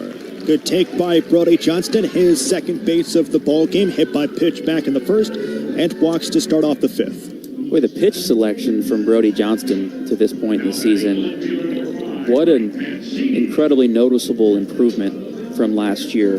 We are just not seeing him chase or swing and miss nearly as much as he did last year, and obviously he still did a lot of damage last season. I think you said he has half of his hits last year were extra base hits, or it was like 55 to 60%. That pitch by Mike Mancini is swung on and turned foul. Right field side. No balls, 1 strike. Johnston's down at first base. We're tied up at 3, bottom of the 5th inning. Mike Mancini just hit one of the farthest foul balls I've ever seen down the right field line during my time here at Vanderbilt. Pickoff move back to first base. Off those tennis courts?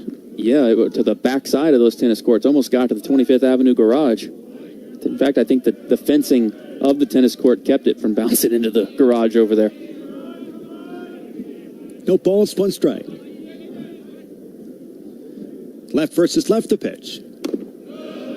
Misses up and away. And just to finish that thought, the 2014 team, it was Xander Wheel that led the way with 5 home runs. Wow. Reynolds had 4.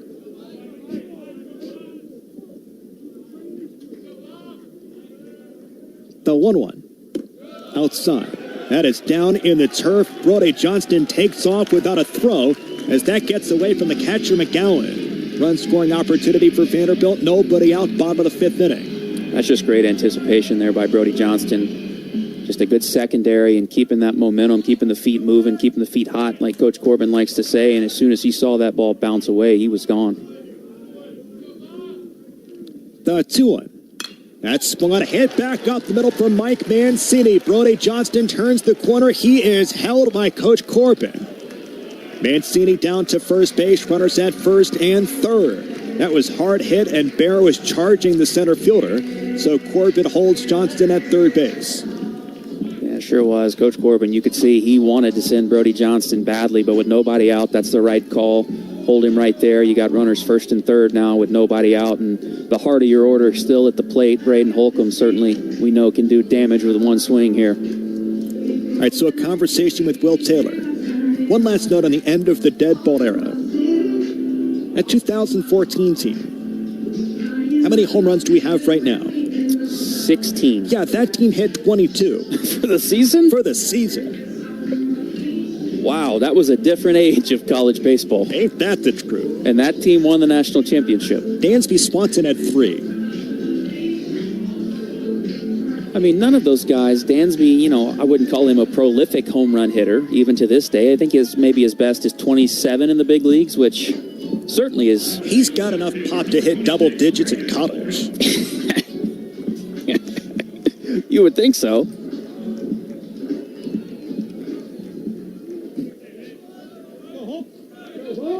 Here's Holcomb. Left versus right first pitch.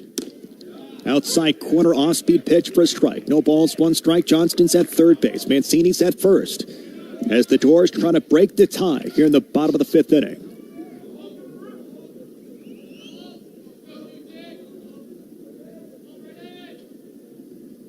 The 0-1. Misses inside. 1 ball, 1 strike.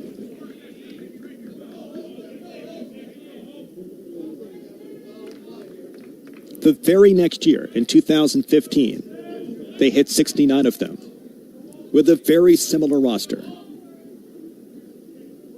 The 1-1. Swing and a miss. 1 ball, 2 strikes. I do think they changed the baseball between 2014 and 2015. They did. And at what point in there did they change the bats as well? Because I know they had gone to like the BB core that was incredibly dead. 1 ball, 2 strikes. Here's the pitch. That's swung. This one is lifted down the right field line. Diaz is drifting at the track. This one is back. Is it going to fly? It is gone! Off the netting. Braden Holcomb, a 3-run smash. He tees off to right field, and Vanderbilt leads by 3, 6-3, here in the bottom of the 5th inning.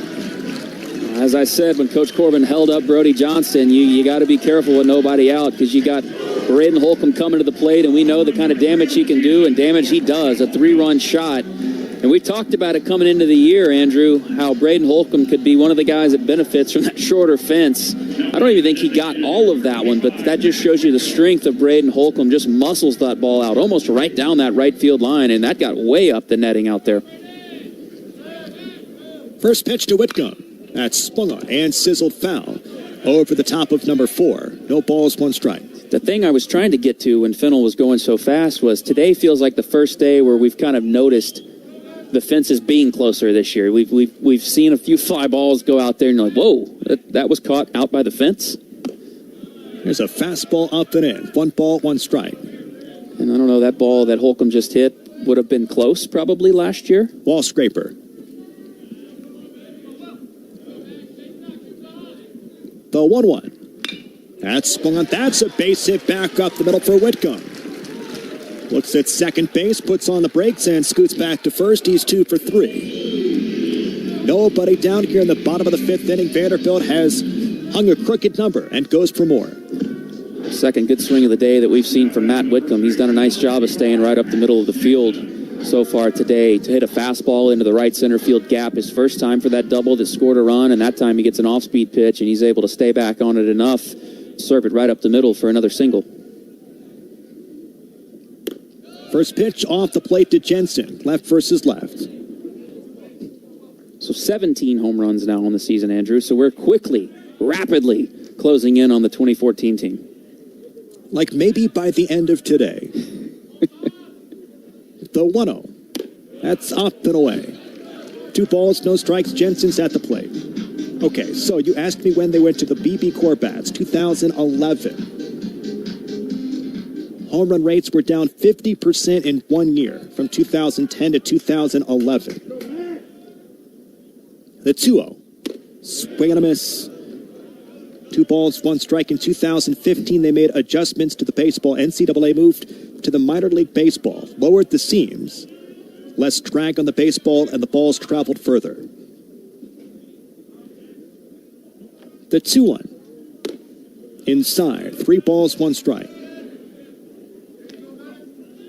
Lower seams means less advantage for the pitchers as well, so that certainly evened the playing field a little bit more. In one off season,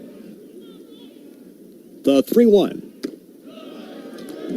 That's outside to Max Jensen. Runners at first and second, and of course, how many home runs did we hit last season? Was it like 60-something? 60-something. Okay. Yeah. 68, I don't know, somewhere around there.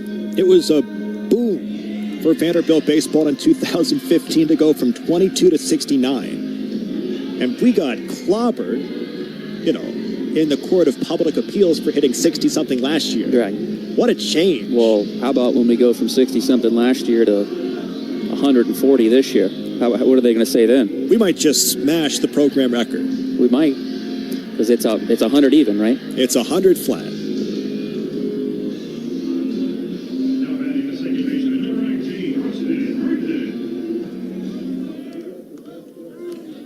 Here's Braketon. Runners at first and second.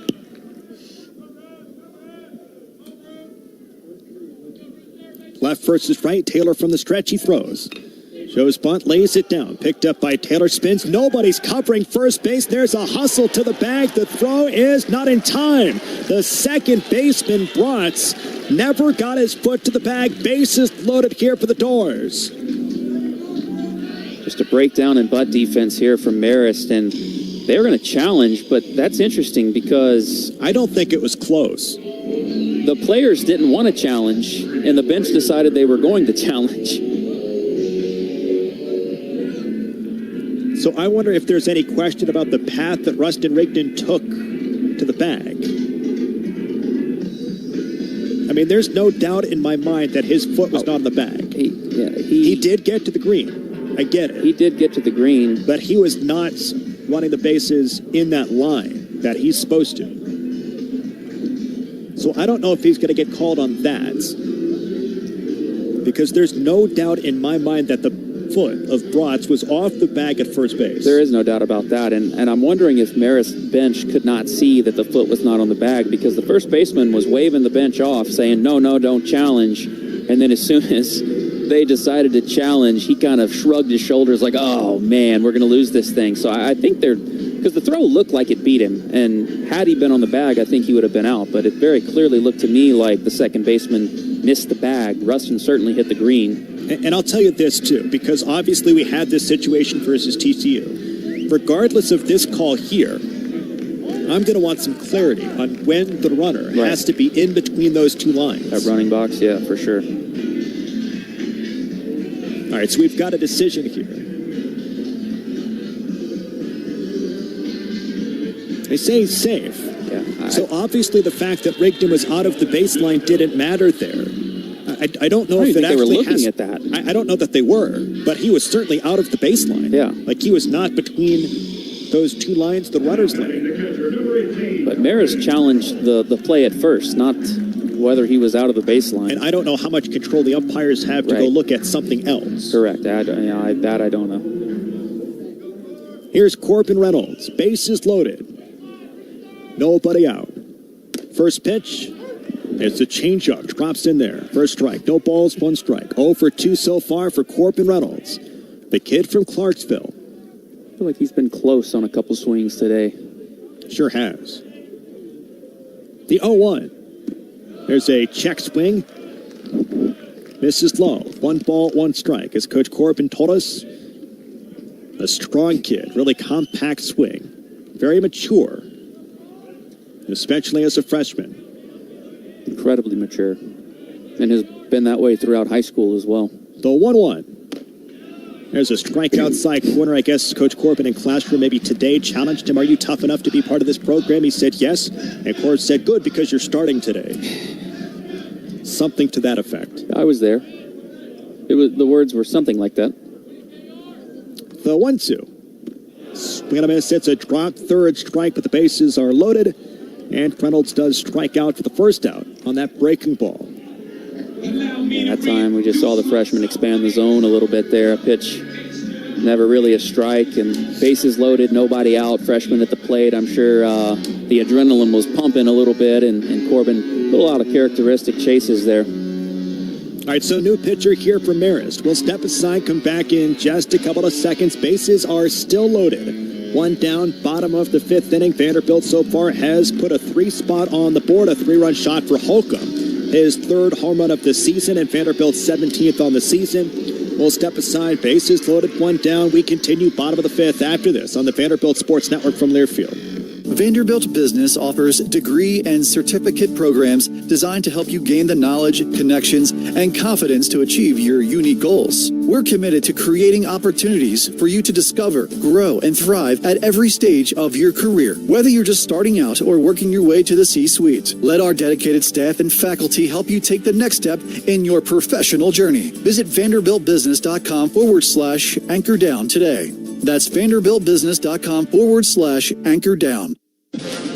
Hey, Commodore fans, the Holiday Inn West End Vanderbilt is your headquarters for week-long entertainment. Stop by the Commodore Grill and enjoy live music from some of Nashville's best songwriters from 6 to 10 p.m., 7 nights a week. Grab a cup of Bongo Java from our coffee bar Brew to start your morning. Brew is in the main lobby. The Holiday Inn West End Vanderbilt, just walking distance from the stadium. The game starts here.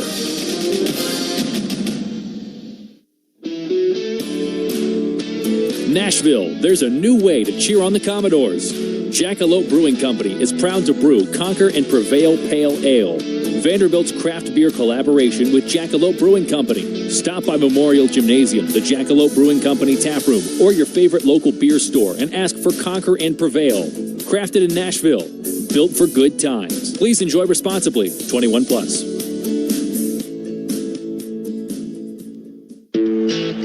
What's going on, Commodore Nation? This is the 2013 SEC Player of the Year, Tony Kemp. Sensational play by Tony Kemp. And you are listening to Vanderbilt Baseball on the Vanderbilt Sports Network from Learfield. Bases loaded still here for Vanderbilt, bottom of the 5th inning. New pitcher is Andrew Fierro, upperclassman from Bloomingdale, New Jersey. Good news from the hockey game, which I continue to keep tabs on, because somebody has to. Red, white, and blue, 2-0 versus Slovakia. They're at commercial now. But the winner gets Canada for the gold medal game. Okay, so bases loaded situation for Riker Waits. Andrew, do you want me to take over here and call this game for you so you can go watch the hockey game? No. I can multitask poorly, but I can. One thing at a time. First up is Waits. Right versus left, first pitch. Outside. 1 ball, no strikes. Bases loaded. Whitcomb's at third. Jensen's at second base. Rigdon's at first base. Not that anyone would want me to take over and call this game. I don't know. Could be fun. The 1-0. Outside corner for a strike with a fastball. 1 ball, 1 strike. 1 for 1 so far for Wade today. Has 2 home runs, 9 RBIs, hit a grand slam back on Wednesday.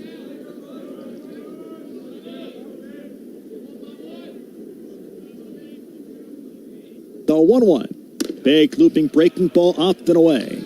2 balls, 1 strike. Vanderbilt 6-3, bottom of the 5th inning.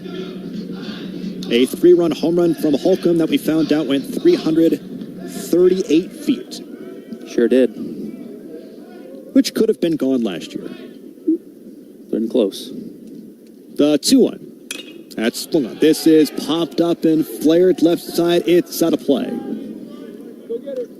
2 balls, 2 strikes on Riker. It was 335 down that right field line a season ago. And that ball wasn't quite right down the line. It was a little left of the line. Could have been close. It would have been close. Certainly would have been a wall scraper, as you said. 2 balls, 2 strikes. With 1 down. As Fierro throws. Outside ball 3, 3 balls, 2 strikes. Here we are in one of those full counts again, Andrew, that Coach Espo talks about all the time. So for Riker Wade here, you got to sit on a pitch and do not expand your zone. It's easy to do with the bases loaded here. 1 out already. You want to get this run home. The 3-2. That's swung on, chopped toward first base. It is foul. Leaping play by Pollock, but up and over his glove.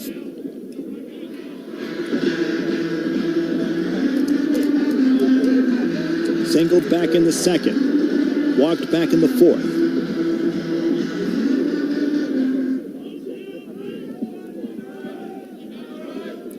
Right versus left for Riker Wade. The payoff pitch. Swing and a miss. Tried to crush a fastball and just struck out.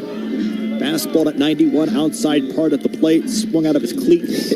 2 down. Riker might have had his 2nd career grand slam in mind right there. Maybe just got a little bit outside of himself there. 3-2 pitch. He did get a pitch to handle, but that was a big swing. And he came up empty. Here's Logan Johnstone. Right versus left. Looping breaking ball. Misses outside. Jeremy Dupree calls the balls and strikes today. David Soucy's at first base. Brian DeBrouwer's at second base. Michael Phillips at third base. Your 4 umpires.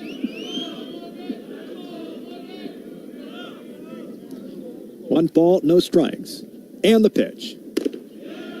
Tried to dot it outside corner. Couldn't do so. 2 balls, no strikes. I will say this about Riker Wake, Andrew. You like the aggressiveness there from that kid. That's what makes him a good player. He's aggressive in the field, aggressive at the plate, aggressive on the bases. You don't want to take that from him. The 2-0. Outside. Fastball 91. 0 for 2 so far for Johnstone. Struck out in the 4th, flew out back in the 1st inning, did walk in the 2nd. It's not where you want to be if you're Marist. 3-0 with the bases loaded with Logan Johnstone at the plate. The 3-0. Outside corner. Fastball for a strike. 3 balls, 1 strike. Hitters count for number 2. Right fielder for Vanderbilt. Bases loaded. Whitcomb's at third. Jensen's at second. Rigdon's at first. Infield and outfield straight up. The 3-1. It's a strike, bottom part of the zone. Good pitch by Fierro. Johnstone checks off of it.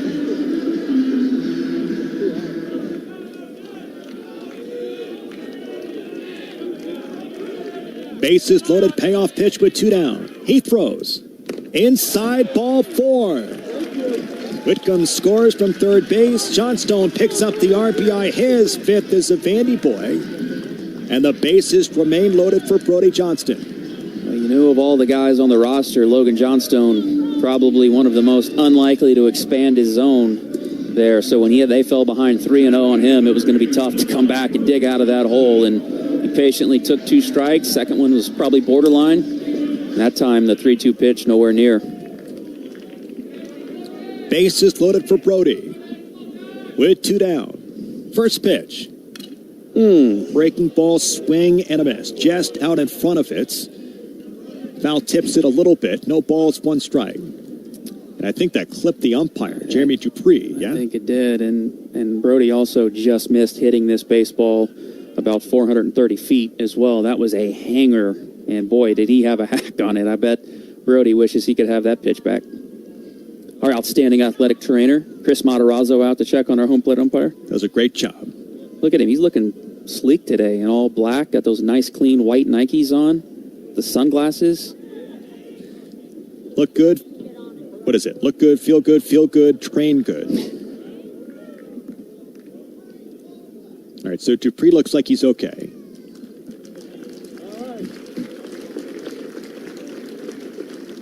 I like that look Chris has going on today. I might have to whip that out for tomorrow. Stylish as always. I just try to get to the ballpark in one piece. That's understandable. Yeah. Bases loaded situation. Brody Johnston's at the plate. The 0-1.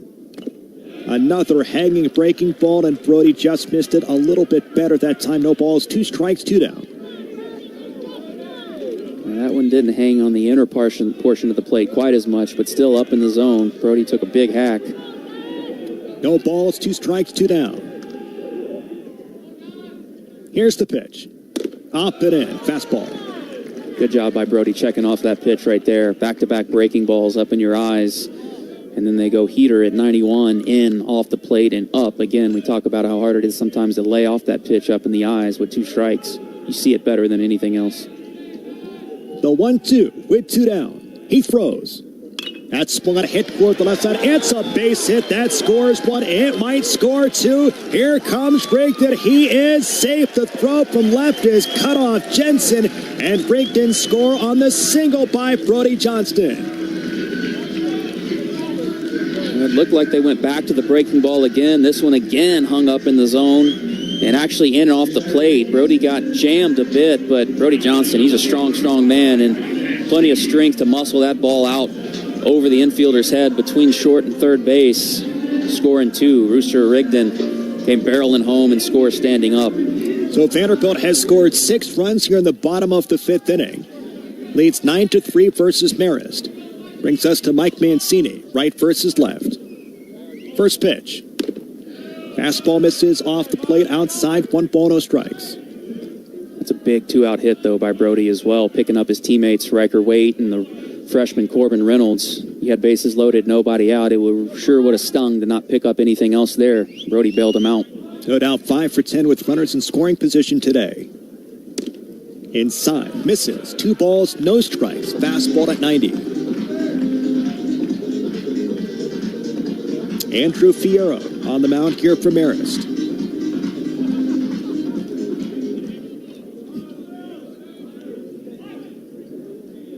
The 2-0. Inside, ball 3.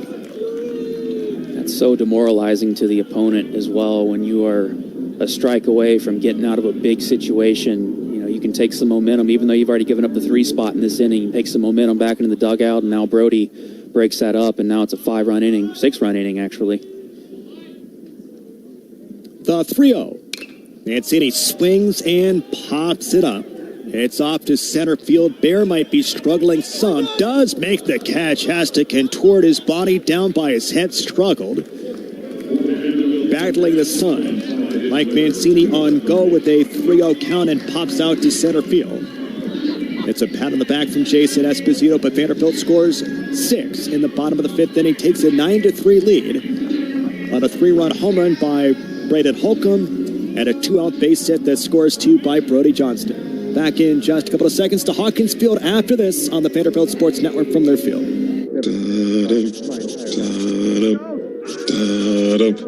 Hun, I get it. You like humming a little theme music while you play Frenzy Instant Games. Can you just wait for the next commercial? Sorry. They're here, and they're looking for a winner. The return of Frenzy Instant Games. With so many prizes, you're going to need a bigger boat. Only from the Tennessee Lottery. Game-changing fun. Just remember to play responsibly. Yeah, it's another day, but what kind of day is it really? A day of doom scrolling? Laundry day? Nah, it's a White Claw day. Because all that can wait. Your friends shouldn't. There are good stories to be made. So grab a pack, grab your friends. Make the most of each day with those who matter most. When you're together with White Claw, every day is a once-in-a-lifetime experience. You just gotta grab it. White Claw. Grab life by the claw. Please drink responsibly. Hard seltzer with flavor. White Claw Seltzer Works, Chicago, Illinois. What's up, Commodore Nation? This is 2014 National Champion, Dansby Swanson. It's tied up on a solo homer by Dansby Swanson. And you're listening to Vanderbilt Baseball.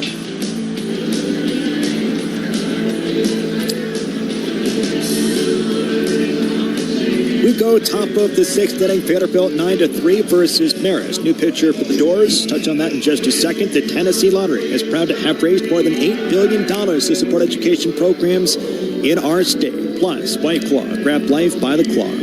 England Bryan, the flamethrower, takes the mound. Would you expect any other walkout song for little Toby Keith, England Bryan than Toby Keith? Do you think if he could play in a giant belt buckle, that he would actually do it? Like if that was allowed? Yes. Yeah. 100%.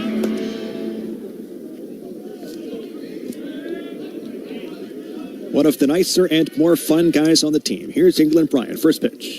That's swung, bounced foul. Third base side. No balls. 1 strike here to Noel Rivera, shortstop.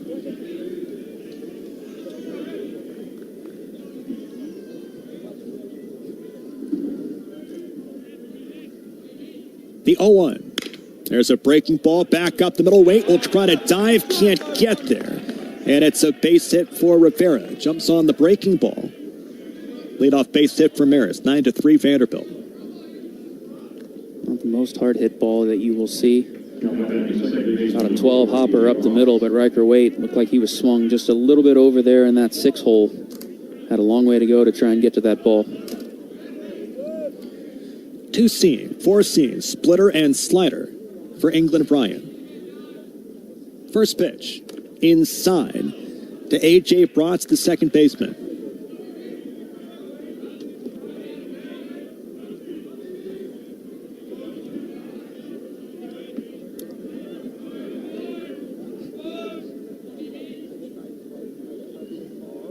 The 1-0. Out of 8 misses, 2 balls, no strikes. Fastball at 95.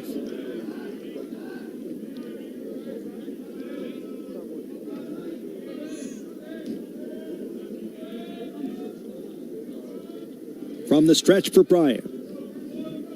And he throws. Out of 8 misses, 3 balls, no strikes. So Fennell in line for his first victory of the season. 5 innings pitched, 3 hits, 3 runs, only 2 of them earned. 7 strikeouts, no walks. Gives up 2 solo home runs.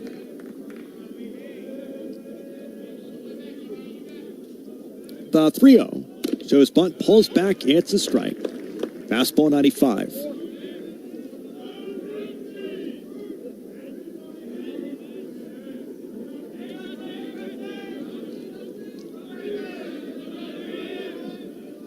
The 3-1. It's swung on, popped up, straight back for Corbin Reynolds, gets rid of the mask, battles the sun, Summit makes the catch, falling back, the runner takes off first to second base and is safe.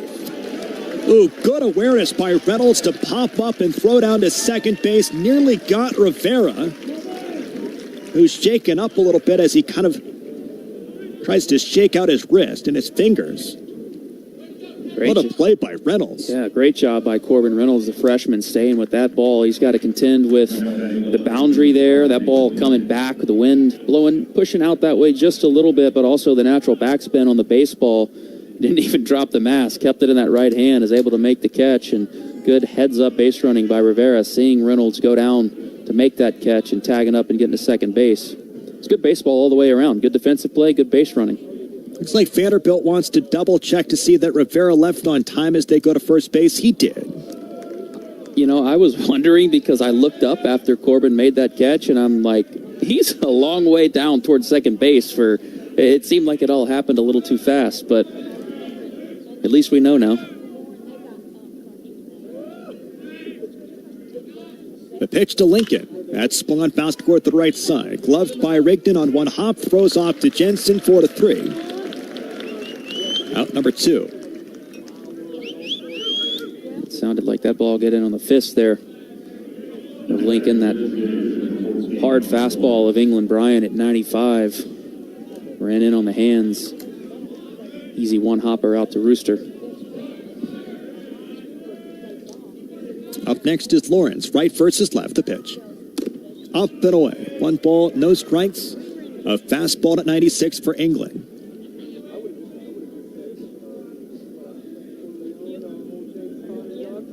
Runner down at third base with 2 outs. Vanderbilt by 6. Here's the pitch. Fastball for a strike. He dots it, bottom part of the zone. 1 ball, 1 strike. Top of the 6th inning, Vanderbilt versus Marist, game 1 of a 3-game set. Back here tomorrow at 2 p.m. The 1-1 goes through. That's the splitter. Nice pitch by England Bryant. 1 ball, 2 strikes. Yeah, that pitch was disgusting. First time Lawrence has seen that ball. Now it's in the back of his mind for sure. The 1-2. Elevates, does not chase. 2 balls, 2 strikes.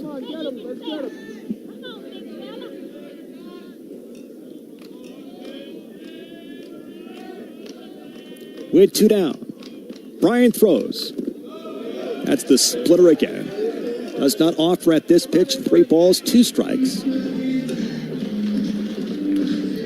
Johnston's at third base, waits the shortstop. Rigdon at second base. Jensen plays first. And Corbin Reynolds, the catcher today.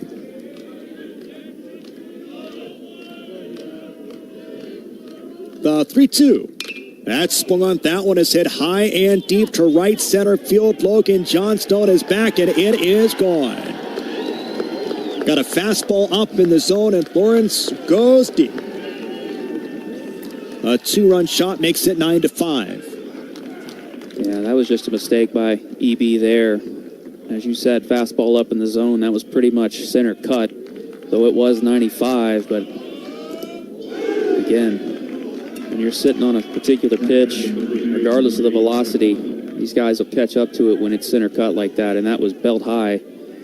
He just kind of rocked back and threw the barrel at it and rode that thing out of here to right center. New score, 9-5, Vanderbilt by 4. First pitch to Pollock. Tries to rip a slider. Misses off the plate. 1 ball, no strikes.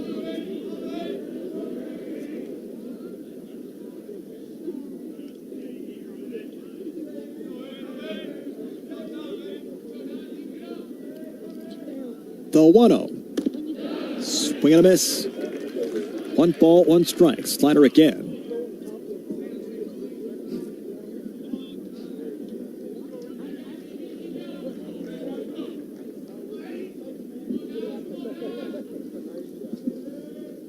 The 1-1. Nice pitch.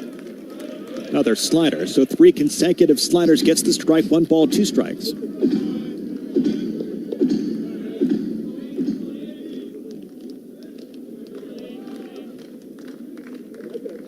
The 1-2. Up and away. Fastball. 2 balls, 2 strikes. Base is empty, 2 down.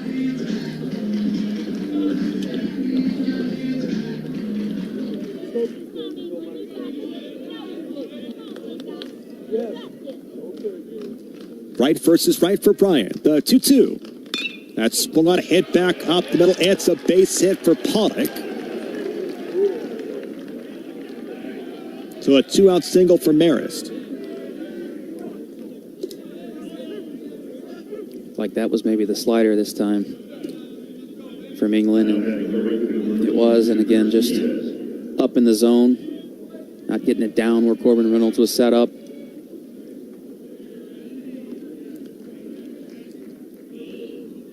For 2 for Diaz at the plate.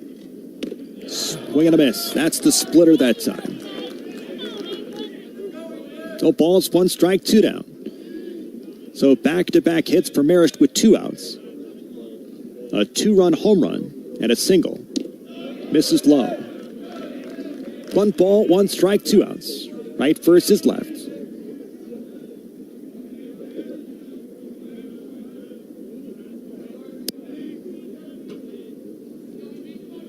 The 1-1. That's swung on, hit towards center field. Holcomb breaks back. He'll start to drift towards right field. Makes the catch. Here's out number 3. So a little bit bumpy for Bryan with 2 outs, but does get through it. Vanderbilt leads by 4, 9-5. Back with the bottom of the 6th inning. After this, to Hawkins Field on the Vanderbilt Sports Network from Learfield. Nashville, there's a new way to cheer on the Commodores. Jackalope Brewing Company is proud to brew Conquer and Prevail Pale Ale, Vanderbilt's craft beer collaboration with Jackalope Brewing Company. Stop by Memorial Gymnasium, the Jackalope Brewing Company tap room, or your favorite local beer store and ask for Conquer and Prevail. Crafted in Nashville, built for good times. Please enjoy responsibly. 21 plus. Only a select few can call themselves Vandy Boys, a proud moniker that's earned through hard work, sacrifice, and unwavering commitment. It means that you're a Commodore for life, ever ready to anchor down. This Vanderbilt tradition is brought to you by Ford F-Series, America's best-selling trucks 49 years straight. Drive F-150, proud sponsor of the Commodores at your Tennessee Ford dealer, based on 1977 to 2025 total sales. Hey, this is Mike Yastrzemski, part of the 2011 College World Series team. And Yastrzemski has put them ahead. And you're listening to Commodores Baseball on the Vanderbilt Sports Network.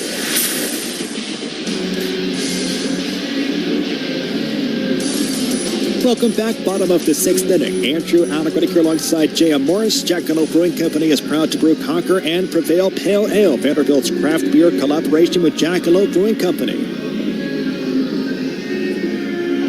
And again, I hope you can join us for tomorrow's game. Game 2 between Vanderbilt and Marist right here at Hawkins Field. 2 p.m. first pitch coverage on 94.9 The Fan. Always streaming on the Vanderbilt Athletics app as well as the Varsity Network app. So Vanderbilt by 4, 9-5. Good start by Fennell today. 7 strikeouts, no walks. Did give up a couple of runs. 5 innings pitched. Not going to have quite the temperatures the rest of the weekend, Andrew, that we are getting today. I'm aware. And bummed out. Here's Holcomb. First pitch is swung on and sizzled toward left center field. That one is drifting back, and it's going to one hop up and over the wall. It's a double for Holcomb. So Holcomb, a good performance here today. A 3-run shot, now a double plus a fielder's choice that scored a run back in the first inning. Up to 4 RBIs. Well, Andrew, if you've ever heard the phrase backspin and doubles, that's the definition of it right there. Holcomb got a ball just above the knees down the middle of the plate, and he backspin the heck out of that thing out into the left center field gap. Got out there and almost hit a jet stream, 1 hop up and over the wall. Ball was stung by the big man Holcomb. Here's Whitcomb. Here's the pitch. Up and in, breaking ball. There was a fan out there, too, that just kind of gave a little bit of a shoulder lean to get out of the way of that. Like, no fear, no panic. This ball is just to my right. I'll just lean a little bit to my left. I'm good. Well, it hit the turf first. If that was on the fly, I think there might have been a little more urgency. Different deal. The 1-0. Inside, it's going to get him. It's a hit by pitch. Runners at first and second. I mean, Mac Whitcomb didn't flinch as that ball hit it right at him. I know it was a breaking ball, but he just stood there and like, yep, I'm just going to let this hit me. Good Tommy there, Andrew. Tommy, tough guy. Let me ask you this. Which is great when Tommy Gooden gets hit. It is. Let me ask you this. Are you going to whip out the vest the next couple of days? Oh, is it here? It's in the car. Oh. Here's Jensen. Runners at first and second. And the pitch. Fouls it off. 1 for 2 for Max Jensen today. You know, I've been giving you a lot of you-know-what for that the last couple of seasons, but now that I'm in my dad era, I'm starting to consider maybe getting a vest myself. Oh, it's so nice. No balls, 1 strike. And the pitch. Fouls it off. No balls, 2 strikes. I feel like I need more. I only have 3. Are they all like the same? No. No, material? No. Okay. Well, I was also thinking thickness as well. Oh, no. So you've got vests for different weather, essentially. Yes.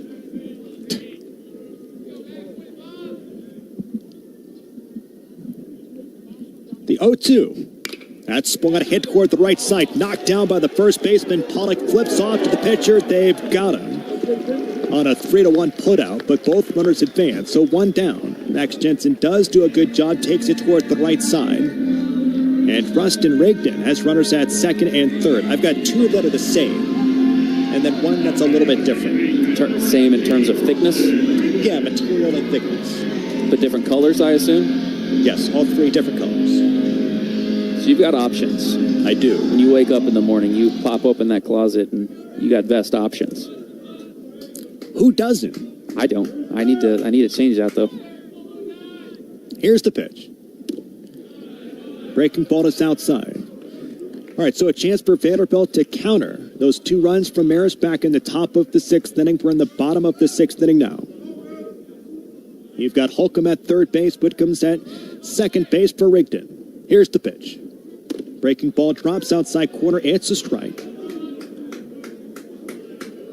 Boy, interesting time of day. I don't know if you just saw the pitcher Fierro kind of bend back and try to find that baseball back from the catcher McGowan through the sun. Watch out for all of these fielders. The 1-1. A check swing on a fastball does go. 1 ball, 2 strikes. We're starting to get into that hour where visibility becomes a problem here at Hawkins Field. We don't play baseball at this time a whole lot. 3:51. That sun's starting to bend behind the press box here behind us. The 1-2. Elevates the fastball. Check swing does not go. 2 balls, 2 strikes. Tell you what, it's a little tough for the hitters right now too, because the pitcher is still completely in sunlight, and then that shadow begins just in front of the mound. So the ball leaves the sun, enters the shadow as it's coming into the plate. The 2-2. Breaking ball is inside. 3 balls, 2 strikes. That's a good take there by Rustin Rigdon. Really tough pitch.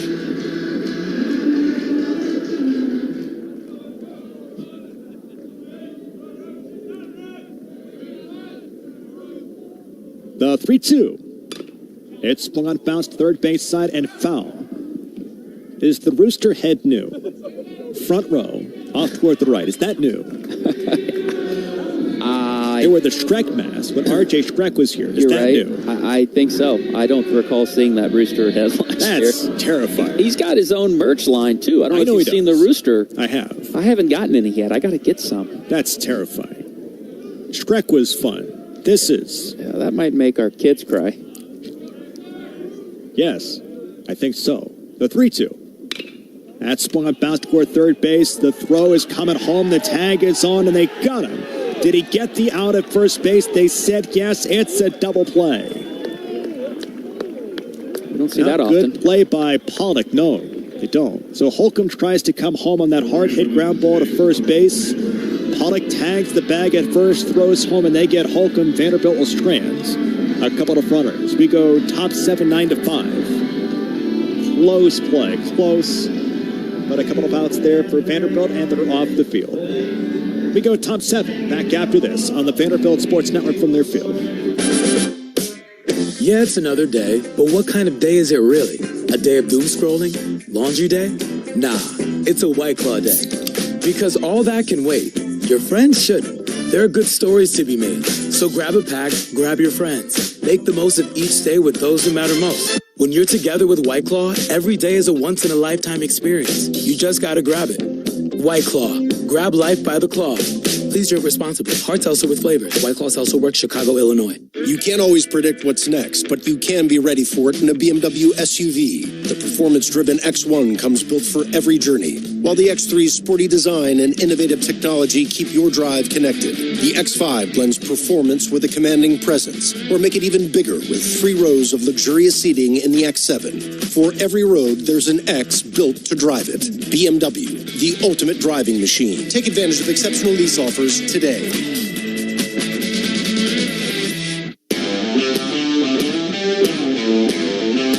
Hey, this is Mike Yastrzemski, part of the 2011 College World Series team, and you're listening to Commodores Baseball on the Vanderbilt Sports Network.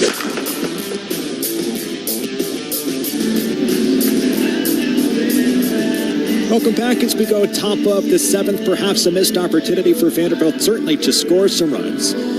On the replay, it certainly did not look like the first baseman, Pollock, got the bag. He did not get it with one foot. He spun in as he threw. Maybe he caught it with his heel, but I don't think so. So at least here in the booth, we feel like it should be first and third with 2 outs, and Vanderbilt still hitting, but regardless. Yeah, he definitely did not get it with the initial step when he was attempting to get first base. As you said, as he spun to make that throw, maybe the heel grazed it, but I don't think so. First pitch is swung on. Line drive to Rigdon at second base. Makes the catch in shallow right field. So McGowan is out as England Bryan continues.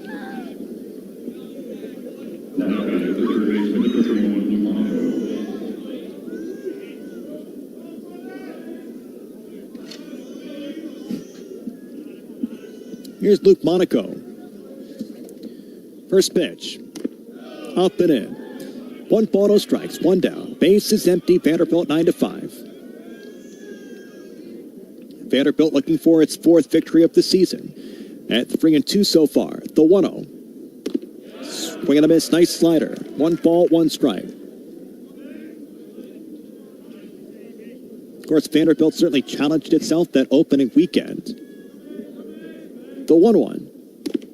Breaking ball for strike 1 and 2. It took on a team that could win the national championship in TCU, faced off against Texas Tech and Oklahoma State, and then picked up a couple of victories versus Eastern Michigan. The 1-2. Swing and a miss. It's the splitter picked up by Corbin Reynolds. Throws to first base. There's Jensen. They got the bag. Out number 2. Certainly a challenging first weekend when a lot of the rest of the conference, outside of obviously the teams that were there with us, were opening up with a little bit softer schedule, but I think that ultimately in the long run. First pitch, it's bounced foul. Here for Bear. Playing that tough schedule and seeing some really good opponents early on, I think can only benefit you once you get into conference play, because then every weekend is about as tough as it gets. Certainly playing a tough schedule last year benefited us. The 0-1.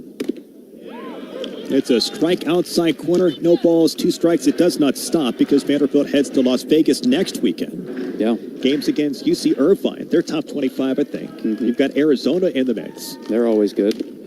Inside misses. 1 ball, 2 strikes. Who's the third? I knew you were going to ask me that. 1 game at a time. I knew Arizona and UC Irvine. Oh, who is the third? The 1-2. Swing and a miss. It's dropped by Reynolds. Picks it up, steps and throws to first base. He completes the strikeout, and England Bryan goes 1-2-3 to finish off the top of the 7th. We've hit the 7th inning stretch. It is Oregon. There you go. They're really good. Yes. Back in just a couple of seconds. Bottom of the 7th after this on the Vanderbilt Sports Network from their field. Only a select few can call themselves Vandy Boys, a proud moniker that's earned through hard work, sacrifice, and unwavering commitment. It means that you're a Commodore for life, ever ready to anchor down. This Vanderbilt tradition is brought to you by Ford F-Series, America's best-selling trucks 49 years straight. Drive F-150, proud sponsor of the Commodores, at your Tennessee Ford dealer, based on 1977 to 2025 total sales. Hey, Commodore fans, the Holiday Inn West End Vanderbilt is your headquarters for week-long entertainment. Stop by the Commodore Grill and enjoy live music from some of Nashville's best songwriters from 6 to 10 p.m., 7 nights a week. Grab a cup of Bongo Java from our coffee bar Brew to start your morning. Brew is in the main lobby. The Holiday Inn West End Vanderbilt, just walking distance from the stadium. The game starts here.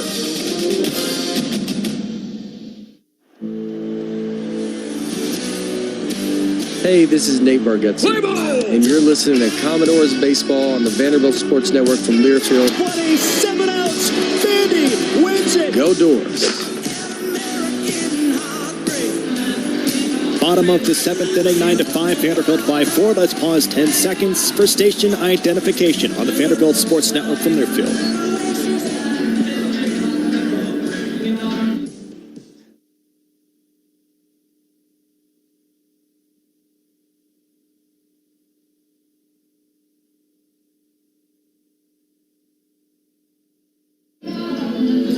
Well, Modelo is brewed for those with a fighting spirit. Quick check on the USA hockey game. Semifinals with Slovakia, 5-0 as they start the third period. They can hold on. They'll face off against Canada for the gold medal game on Sunday. So Corbin Reynolds to lead things off. Vanderbilt again by 4. First pitch on its way, bottom 7. Fastball, misses high. 1-0 no strikes. Andrew Allegretti here in the booth alongside J.M. Morris. Jonah Weintraub back inside our network studios.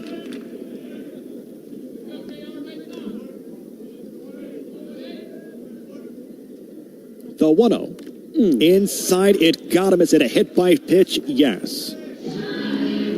Never know, sometimes that clips off the end of the bat.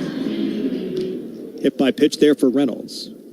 I think that's what our home plate umpire is trying to say, is that it hit the knob, and Coach Corbin's going to have a conversation with him right now as he's bringing Corbin Reynolds back, or maybe he's saying it caught the barrel on the check swing. No, we'll get a review. Corbin sure reacted pretty quickly like it hit the hand. I mean, if it doesn't hit the hand, you got to have pretty quick... and for what it's worth, he's out there kind of wiggling his right hand, too, as if it got hit. Oh, yeah, that sure looks like forearm to me, looking at that replay. Can't really tell much from the side angle. Now, the bad part is, if they don't have a good look at this, it might be one of those call stands. But that sure looked like from that initial look that definitely caught kind of the part of the forearm right before the wrist there. And all right, so the SEC network is saying the call to the field is hit by pitch.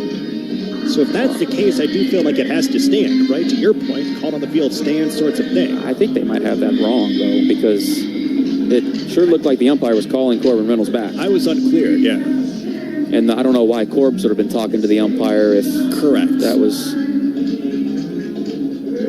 So I think the call on the field was foul ball.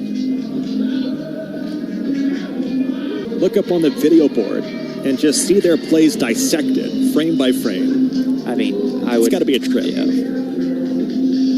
I would be so ashamed every time I had a call overturned. Oh, from the umpire's perspective? Yeah. Yes. I was thinking about Corbin Reynolds sitting there. No, if I was... Like, guys, my forearm hurts like heck. And you're going to go frame by frame on this. Now, from the umpire's perspective, like, my confidence would just be shot if I was getting plays flipped all. Of course, I guess they'd probably remove me if I was getting plays flipped all the time by replay. Although, there's a joke in there. I'll pass on it. Well, we've got a second. I make my annual case that the umpires need to talk more. Seriously, use the microphone and talk more. College football umpires and referees do it. College basketball referees do it. College baseball is the one sport where you don't see that. They've got a microphone on. They are instructed only on reviews to say upheld or overturned. I ask this question every year on our preseason seminar, and they say they're working toward it. It's just not there yet. Yeah, hit by pitch. We'll say hit by pitch.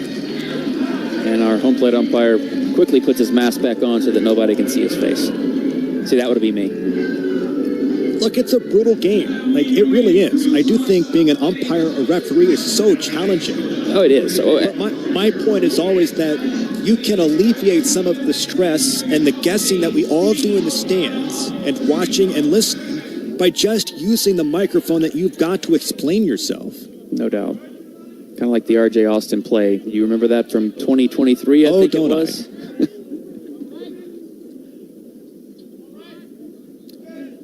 First pitch to Riker. Up and away. 1 ball, no strikes. Now, the answer every time I ask that question is twofold. Number one, sometimes there's plays that are too complicated to explain. So they don't want to venture down that road. And two, they don't have the white hat like football does that does all of the talking. The 1-0. Breaking ball for a strike against Riker Waite, so they don't feel like everybody is comfortable using the microphone.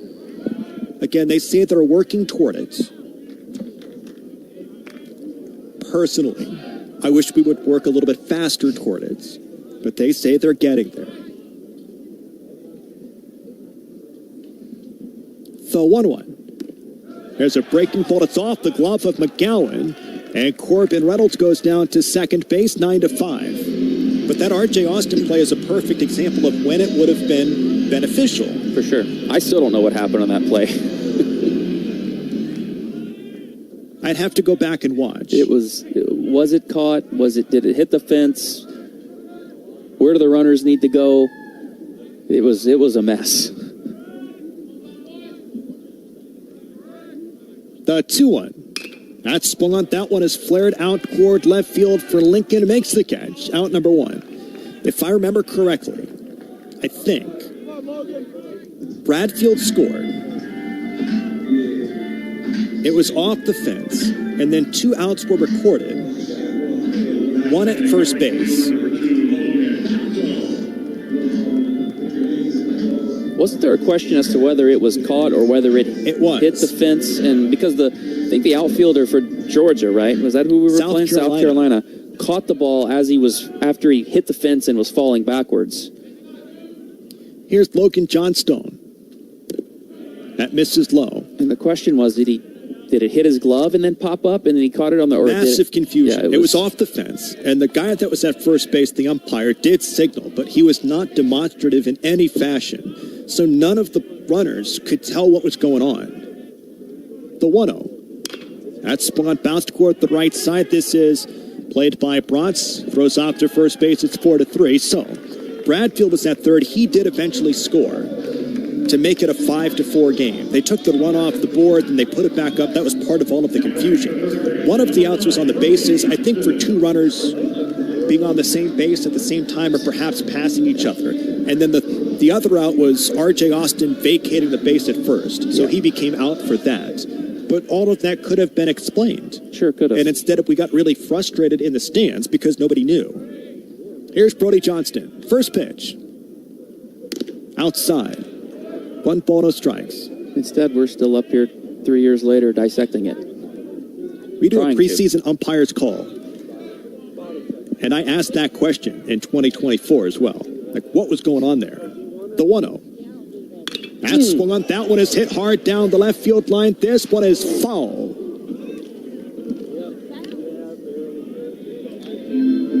you hit that one too hard. Hooked foul there on him. That ball was on a line about 315 feet or so. It wouldn't have gotten out of here. Would have clanked off the monster out there in left field. But, man, Brody Johnston, he just hits the ball so hard.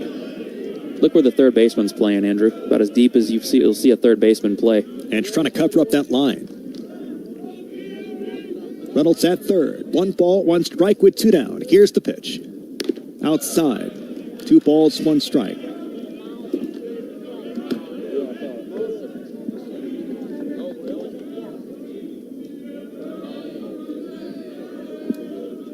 he's about 2 steps off the grass. The 2-1. Swing and a miss, 2 balls, 2 strikes. Vanderbilt 9-5, bottom of the 7th inning.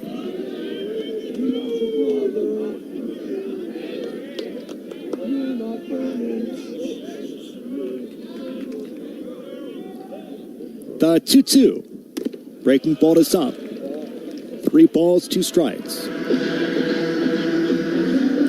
1 for 2 so far for Brody. Does have a double. Should say a single. The 3-2. All third strike outside corner. Wow. Brody does not like it. It's out number 3. Very quickly, just as an FYI, your catch, no catch mechanics for umpires with no one on. The second base umpire takes the middle of the outfield, center field in the gaps, and first and third takes place down the line. With runners on base, the second base umpire is tasked with being in position for the runners. First and third base umps are responsible for their half of the field and making a clear call. The second part of that did not happen on the R.J. Austin play. Being an ump is really difficult, but those are the mechanics when I asked the question on our preseason ump call. There you go. There we go. Look at something every day. There you go. 9-5. Vanderbilt by 4. We go top 8. JM, thanks as always. Andrew, thank you. I'll see you tomorrow. Adios. Back after this on the Vanderbilt Sports Network from their field. Vanderbilt Business offers degree and certificate programs designed to help you gain the knowledge, connections, and confidence to achieve your unique goals. We're committed to creating opportunities for you to discover, grow, and thrive at every stage of your career, whether you're just starting out or working your way to the C-suite. Let our dedicated staff and faculty help you take the next step in your professional journey. Visit vanderbiltbusiness.com/anchor down today. That's vanderbiltbusiness.com/anchor down. At First Bank, we've always been Vandy fans. And as the official bank of Vanderbilt Athletics, we're also teammates helping cheer on the Doors together. We're proud to add Commodore Pride to your wallet with our official Vanderbilt debit cards. Anchor down when you pay with Vanderbilt debit cards from First Bank. When 2 historic Tennessee teams join together, you get even more ways to bank on the Doors. Bank local, get more. First Bank, member FDIC. This is men's basketball coach Mark Byington, and you're listening to Commodore Baseball on the Vanderbilt Sports Network from Learfield. Anchor down.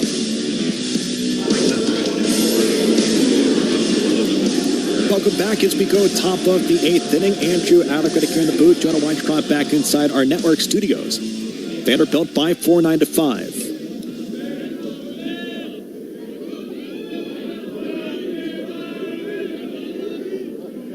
England Bryant continues. First pitch to Rivera. It's a slider outside. 1 ball, no strike. Scores across the conference. Number 2, LSU.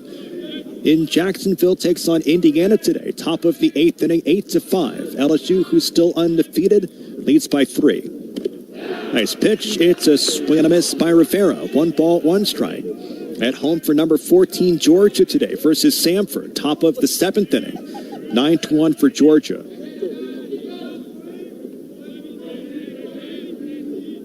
The 1-1. That's swung on, bounced foul. Vanderbilt's dugout and off the netting. 1 ball, 2 strikes on Rivera. 2, 3, 4 part of the order for Marist. Number 18, Kentucky on the road versus Evansville today. Top of the 4th inning. Kentucky 6-0. The 1-2. That's swung on, bounced toward the right side. It's past Max Jensen. It's a base hit for Rivera. He's 2 for 4 this afternoon. Leadoff base runner for Marist.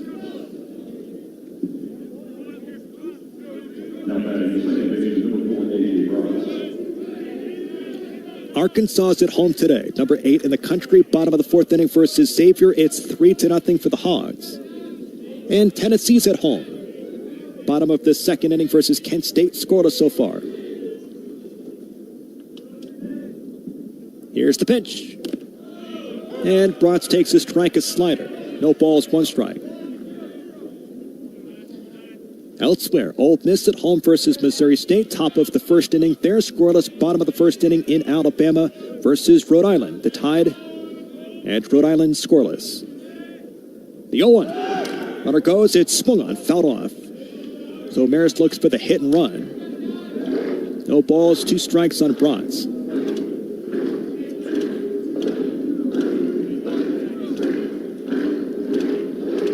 Couple of good ones later today. Michigan State is at number 3 Texas. And then at Globe Life Field, you've got number 9 Auburn versus Kansas State later today.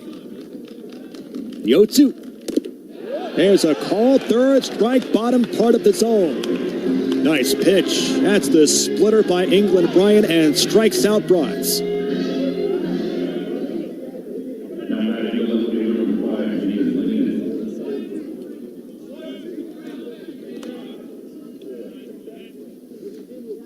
Here's Nathan Lincoln.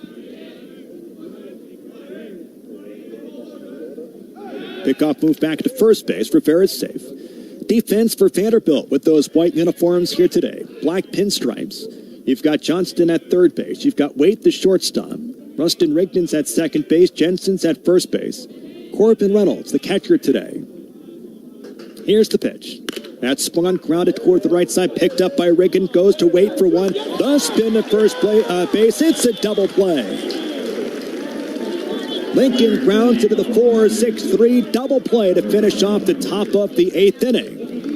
We go bottom 8. Vanderbilt 9-5 versus Marist as they try to open up the 3-game set with a victory. Good job by England Bryant. Gets the double play to finish things off in the top of the 8th inning. Back after this on the Vanderbilt Sports Network from their field. Coors Light is cold lagered, cold filtered, and cold packaged for a smoother finish. It's got that crisp, refreshing taste that makes every moment cheering on your team even better. Plus, the mountains on the bottles and cans turn blue when your beer is Rocky Mountain cold. So you never have to guess if your Coors Light is ready to drink. So crack one open, take a sip, and enjoy the game. Coors Light. Choose chill. Celebrate responsibly. Hey Vandy fans, life's like baseball. You never know when you'll take a bad bounce. But when you do, trust Ponzi Law to step up to the plate. For over 30 years, they've been hitting it out of the park for injury victims. Every year, Ponzi Law recovers millions of dollars for their clients. If you're hurt in an accident or on the job, Ponzi Law is the team you want in your corner. Don't strike out. Call Ponzi Law at 615-244-4321. Ponzi Law, justice for all. Hey, this is Jonathan Vastine, 2-time SEC champion. A right field bomb here for Jonathan Vastine in the home run trot. And you're listening to Vanderbilt Baseball.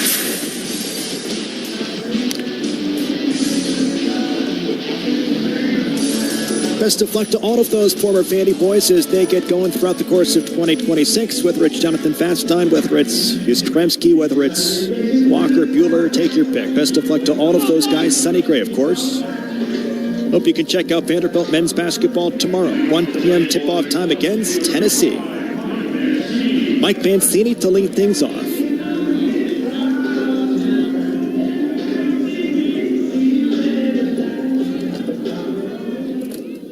Holcomb and Whitcomb to follow. First pitch. Breaking ball is up and away. Our score 9-5. Vanderbilt leads by 4. A 3-run shot by Holcomb so far has been the biggest swing of the game for Vanderbilt. The 1-0. That's swung on. That's hit hard toward right center field. Well struck, but at Bear makes the catch. And Mancini is 2 for 5.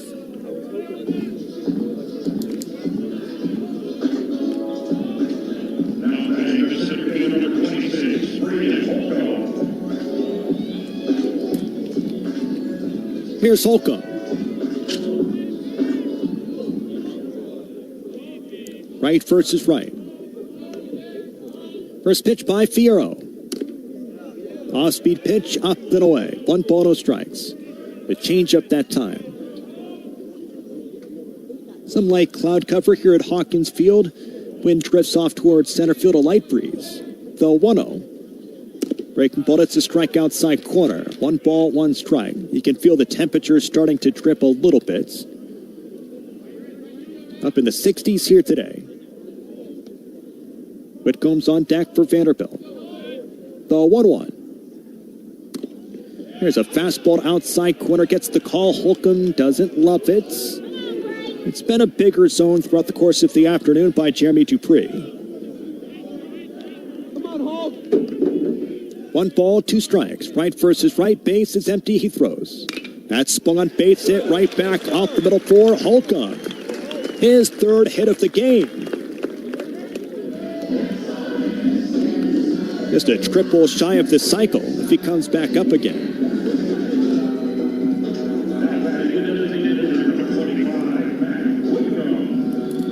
Here's Whitcomb. The 6-foot junior transfer from Tennessee Tech was the OVC Player of the Year last year with 15 home runs.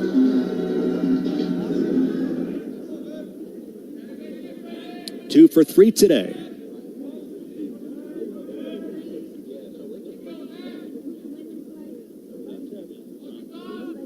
First pitch.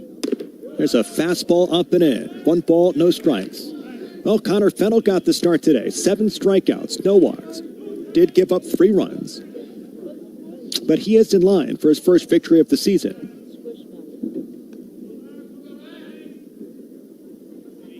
Pickoff move back to first. It gets away from the first baseman, but bounces right back. But did that go inside? It sure did. It went inside the dugout and then bounced back out. So Holcomb is going to get second base.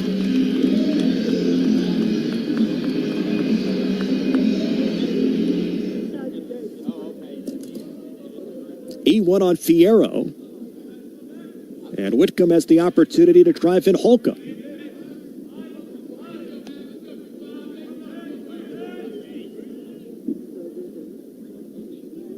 The 1-0. That's swung on and lifted foul. 1 ball, 1 strike.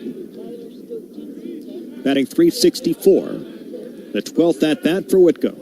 Has 4 hits, 2 RBIs, 5 strikeouts, 3 walks, 1 double.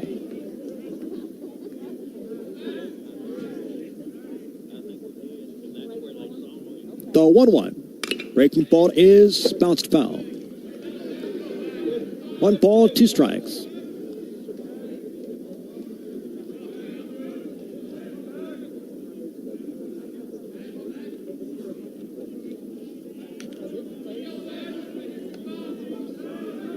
From the stretch for Fierro. The 1-2. That's swung on. That one is hit toward left center field. That's going to drop in. It's a hit for Whitcomb. Brandon Holcomb turns the corner at third base. He will score. The throw from left field is cut off. It's a double for Matt Whitcomb. His second of the game. His second RBI of the game. New score 10-5 here for Vanderbilt. Bottom of the 8th inning.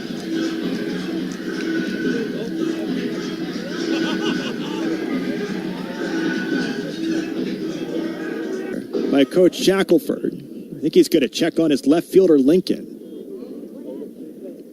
Vanderbilt will have a pinch runner as Colin Brightwell will go to second base for Whitcomb. And the training staff is out to look at, again, I think it's the left fielder, Lincoln.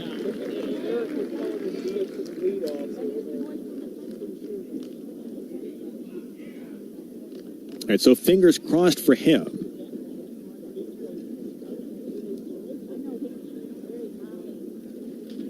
Numbers for Vanderbilt today, Logan Johnstone 0 for 3, but 2 walks. Brody Johnston 1 for 3, has 2 RBIs. Mike Mancini 2 for 5 in his debut here in 2026, coming back from that quad strain. Holcomb is 3 for 5, 4 RBIs, a double, and a home run. Whitcomb's 3 for 4, 2 doubles, 2 RBIs.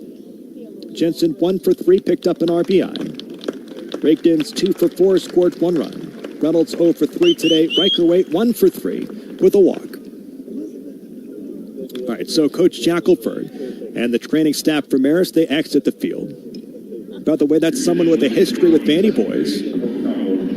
Coach Shackelford was an assistant with the Brewster Whitecaps a couple of seasons ago in the Cape Cod Baseball League and coached both Chris McElvain and Spencer Jones.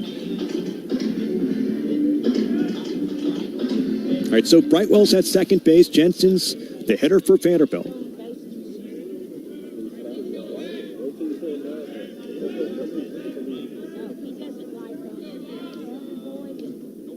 First pitch. Misses low. Changeup. 1 ball, no strikes. Of course, Jensen, the transfer from Cornell. Really strong hitter for Vanderbilt, just like Whitcomb, waiting for his first home run as a Vandy boy. The 1-0. Fastball at the knees gets the call. 1 ball, 1 strike.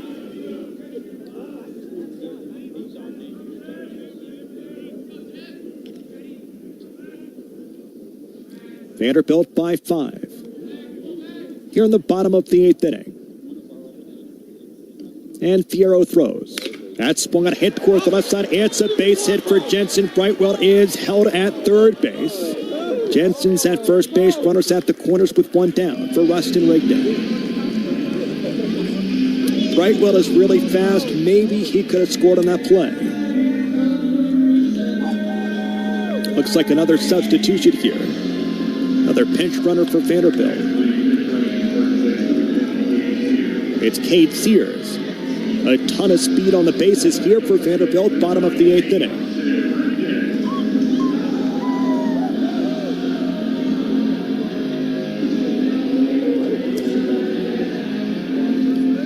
And Rustin raked into the plate. Runners at the corners, first and third. Right versus left, 1 down. Here's the pitch. Sears goes, it's swung on, it's bounced toward the left side. It's a base hit here for Rigdon. Brightwell is going to score. Sears goes first to third, and Vanderbilt scores the 11th run of the game.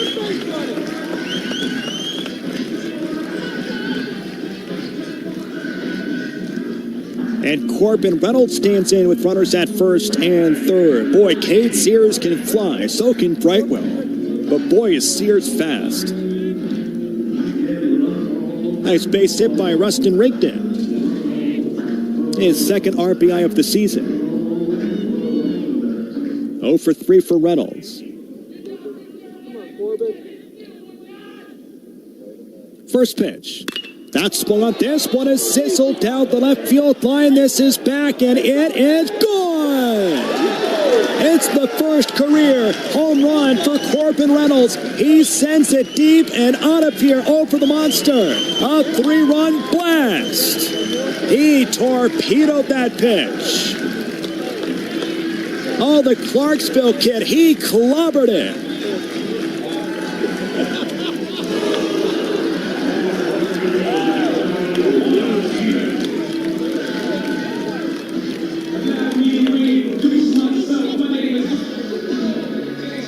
New score 14-5. And good for Corbin Reynolds. Gets the start here today. The freshman from Clarksville High School just missed a couple of pitches earlier today, and that time he gets it down the left field line.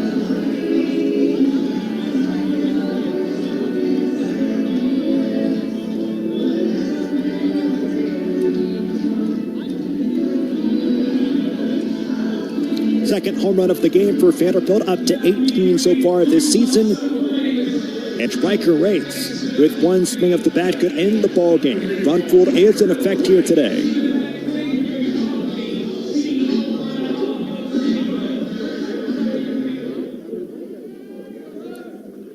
Our score 14-5. First pitch to Riker. Shows butt, it's inside, pulls back. 1 ball, no strikes. 1 down, bottom of the 8th inning, as Vanderbilt tries to end it here and save some pitches on its bullpen. The 1-0. Riker swings, bounces it toward the right side under the diving glove of Pollock. He is safe down at first base. A little bit of a blunt down to second, but bounces back to the bag. Here's Logan Johnstone with 1 down, and Riker at first.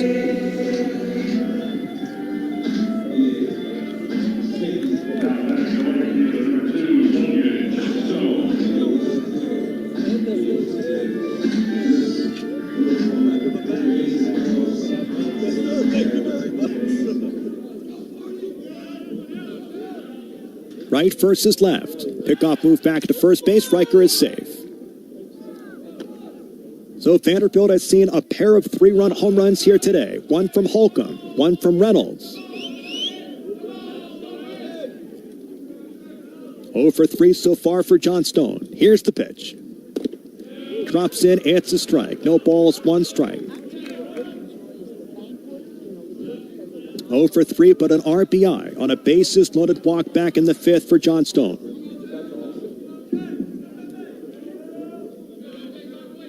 From the stretch for Fierro. Pickoff move back to first. Riker is safe.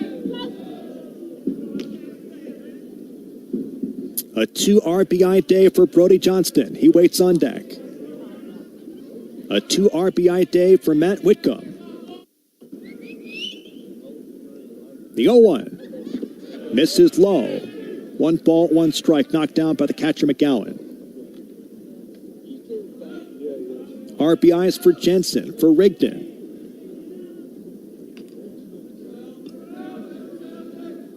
Now Vanderbilt sits 1 run away from finishing off another run rule victory.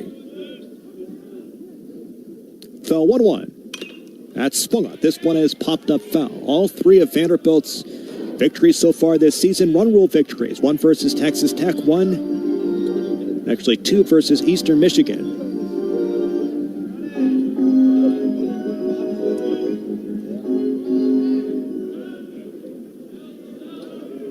One ball, 2 strikes, 1 down. Bottom of the 8th inning. Pickoff move back to first. Riker is safe.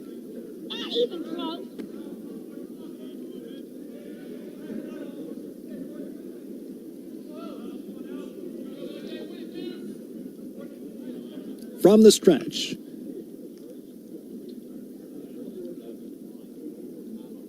The 1-2.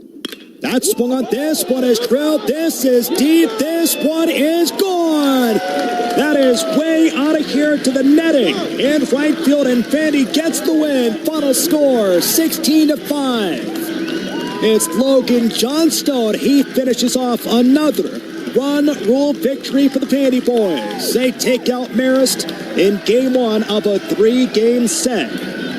He just walloped that one. His second as a Vandy boy. And Logan Johnstone ends the game for Vanderbilt. They hang a 7 spot here in the bottom of the 8th inning. We'll step aside, come back in just a couple of seconds. We got your Vandy boys post-game show for you. Another 3 home run performance for Vanderbilt baseball. Holcomb, Reynolds, and Johnstone. Back in just a couple of seconds. Final score 16-5. Back after this on the Vanderbilt Sports Network from their field. Only a select few can call themselves Vandy Boys, a proud moniker that's earned through hard work, sacrifice, and unwavering commitment. It means that you're a Commodore for life, ever ready to anchor down.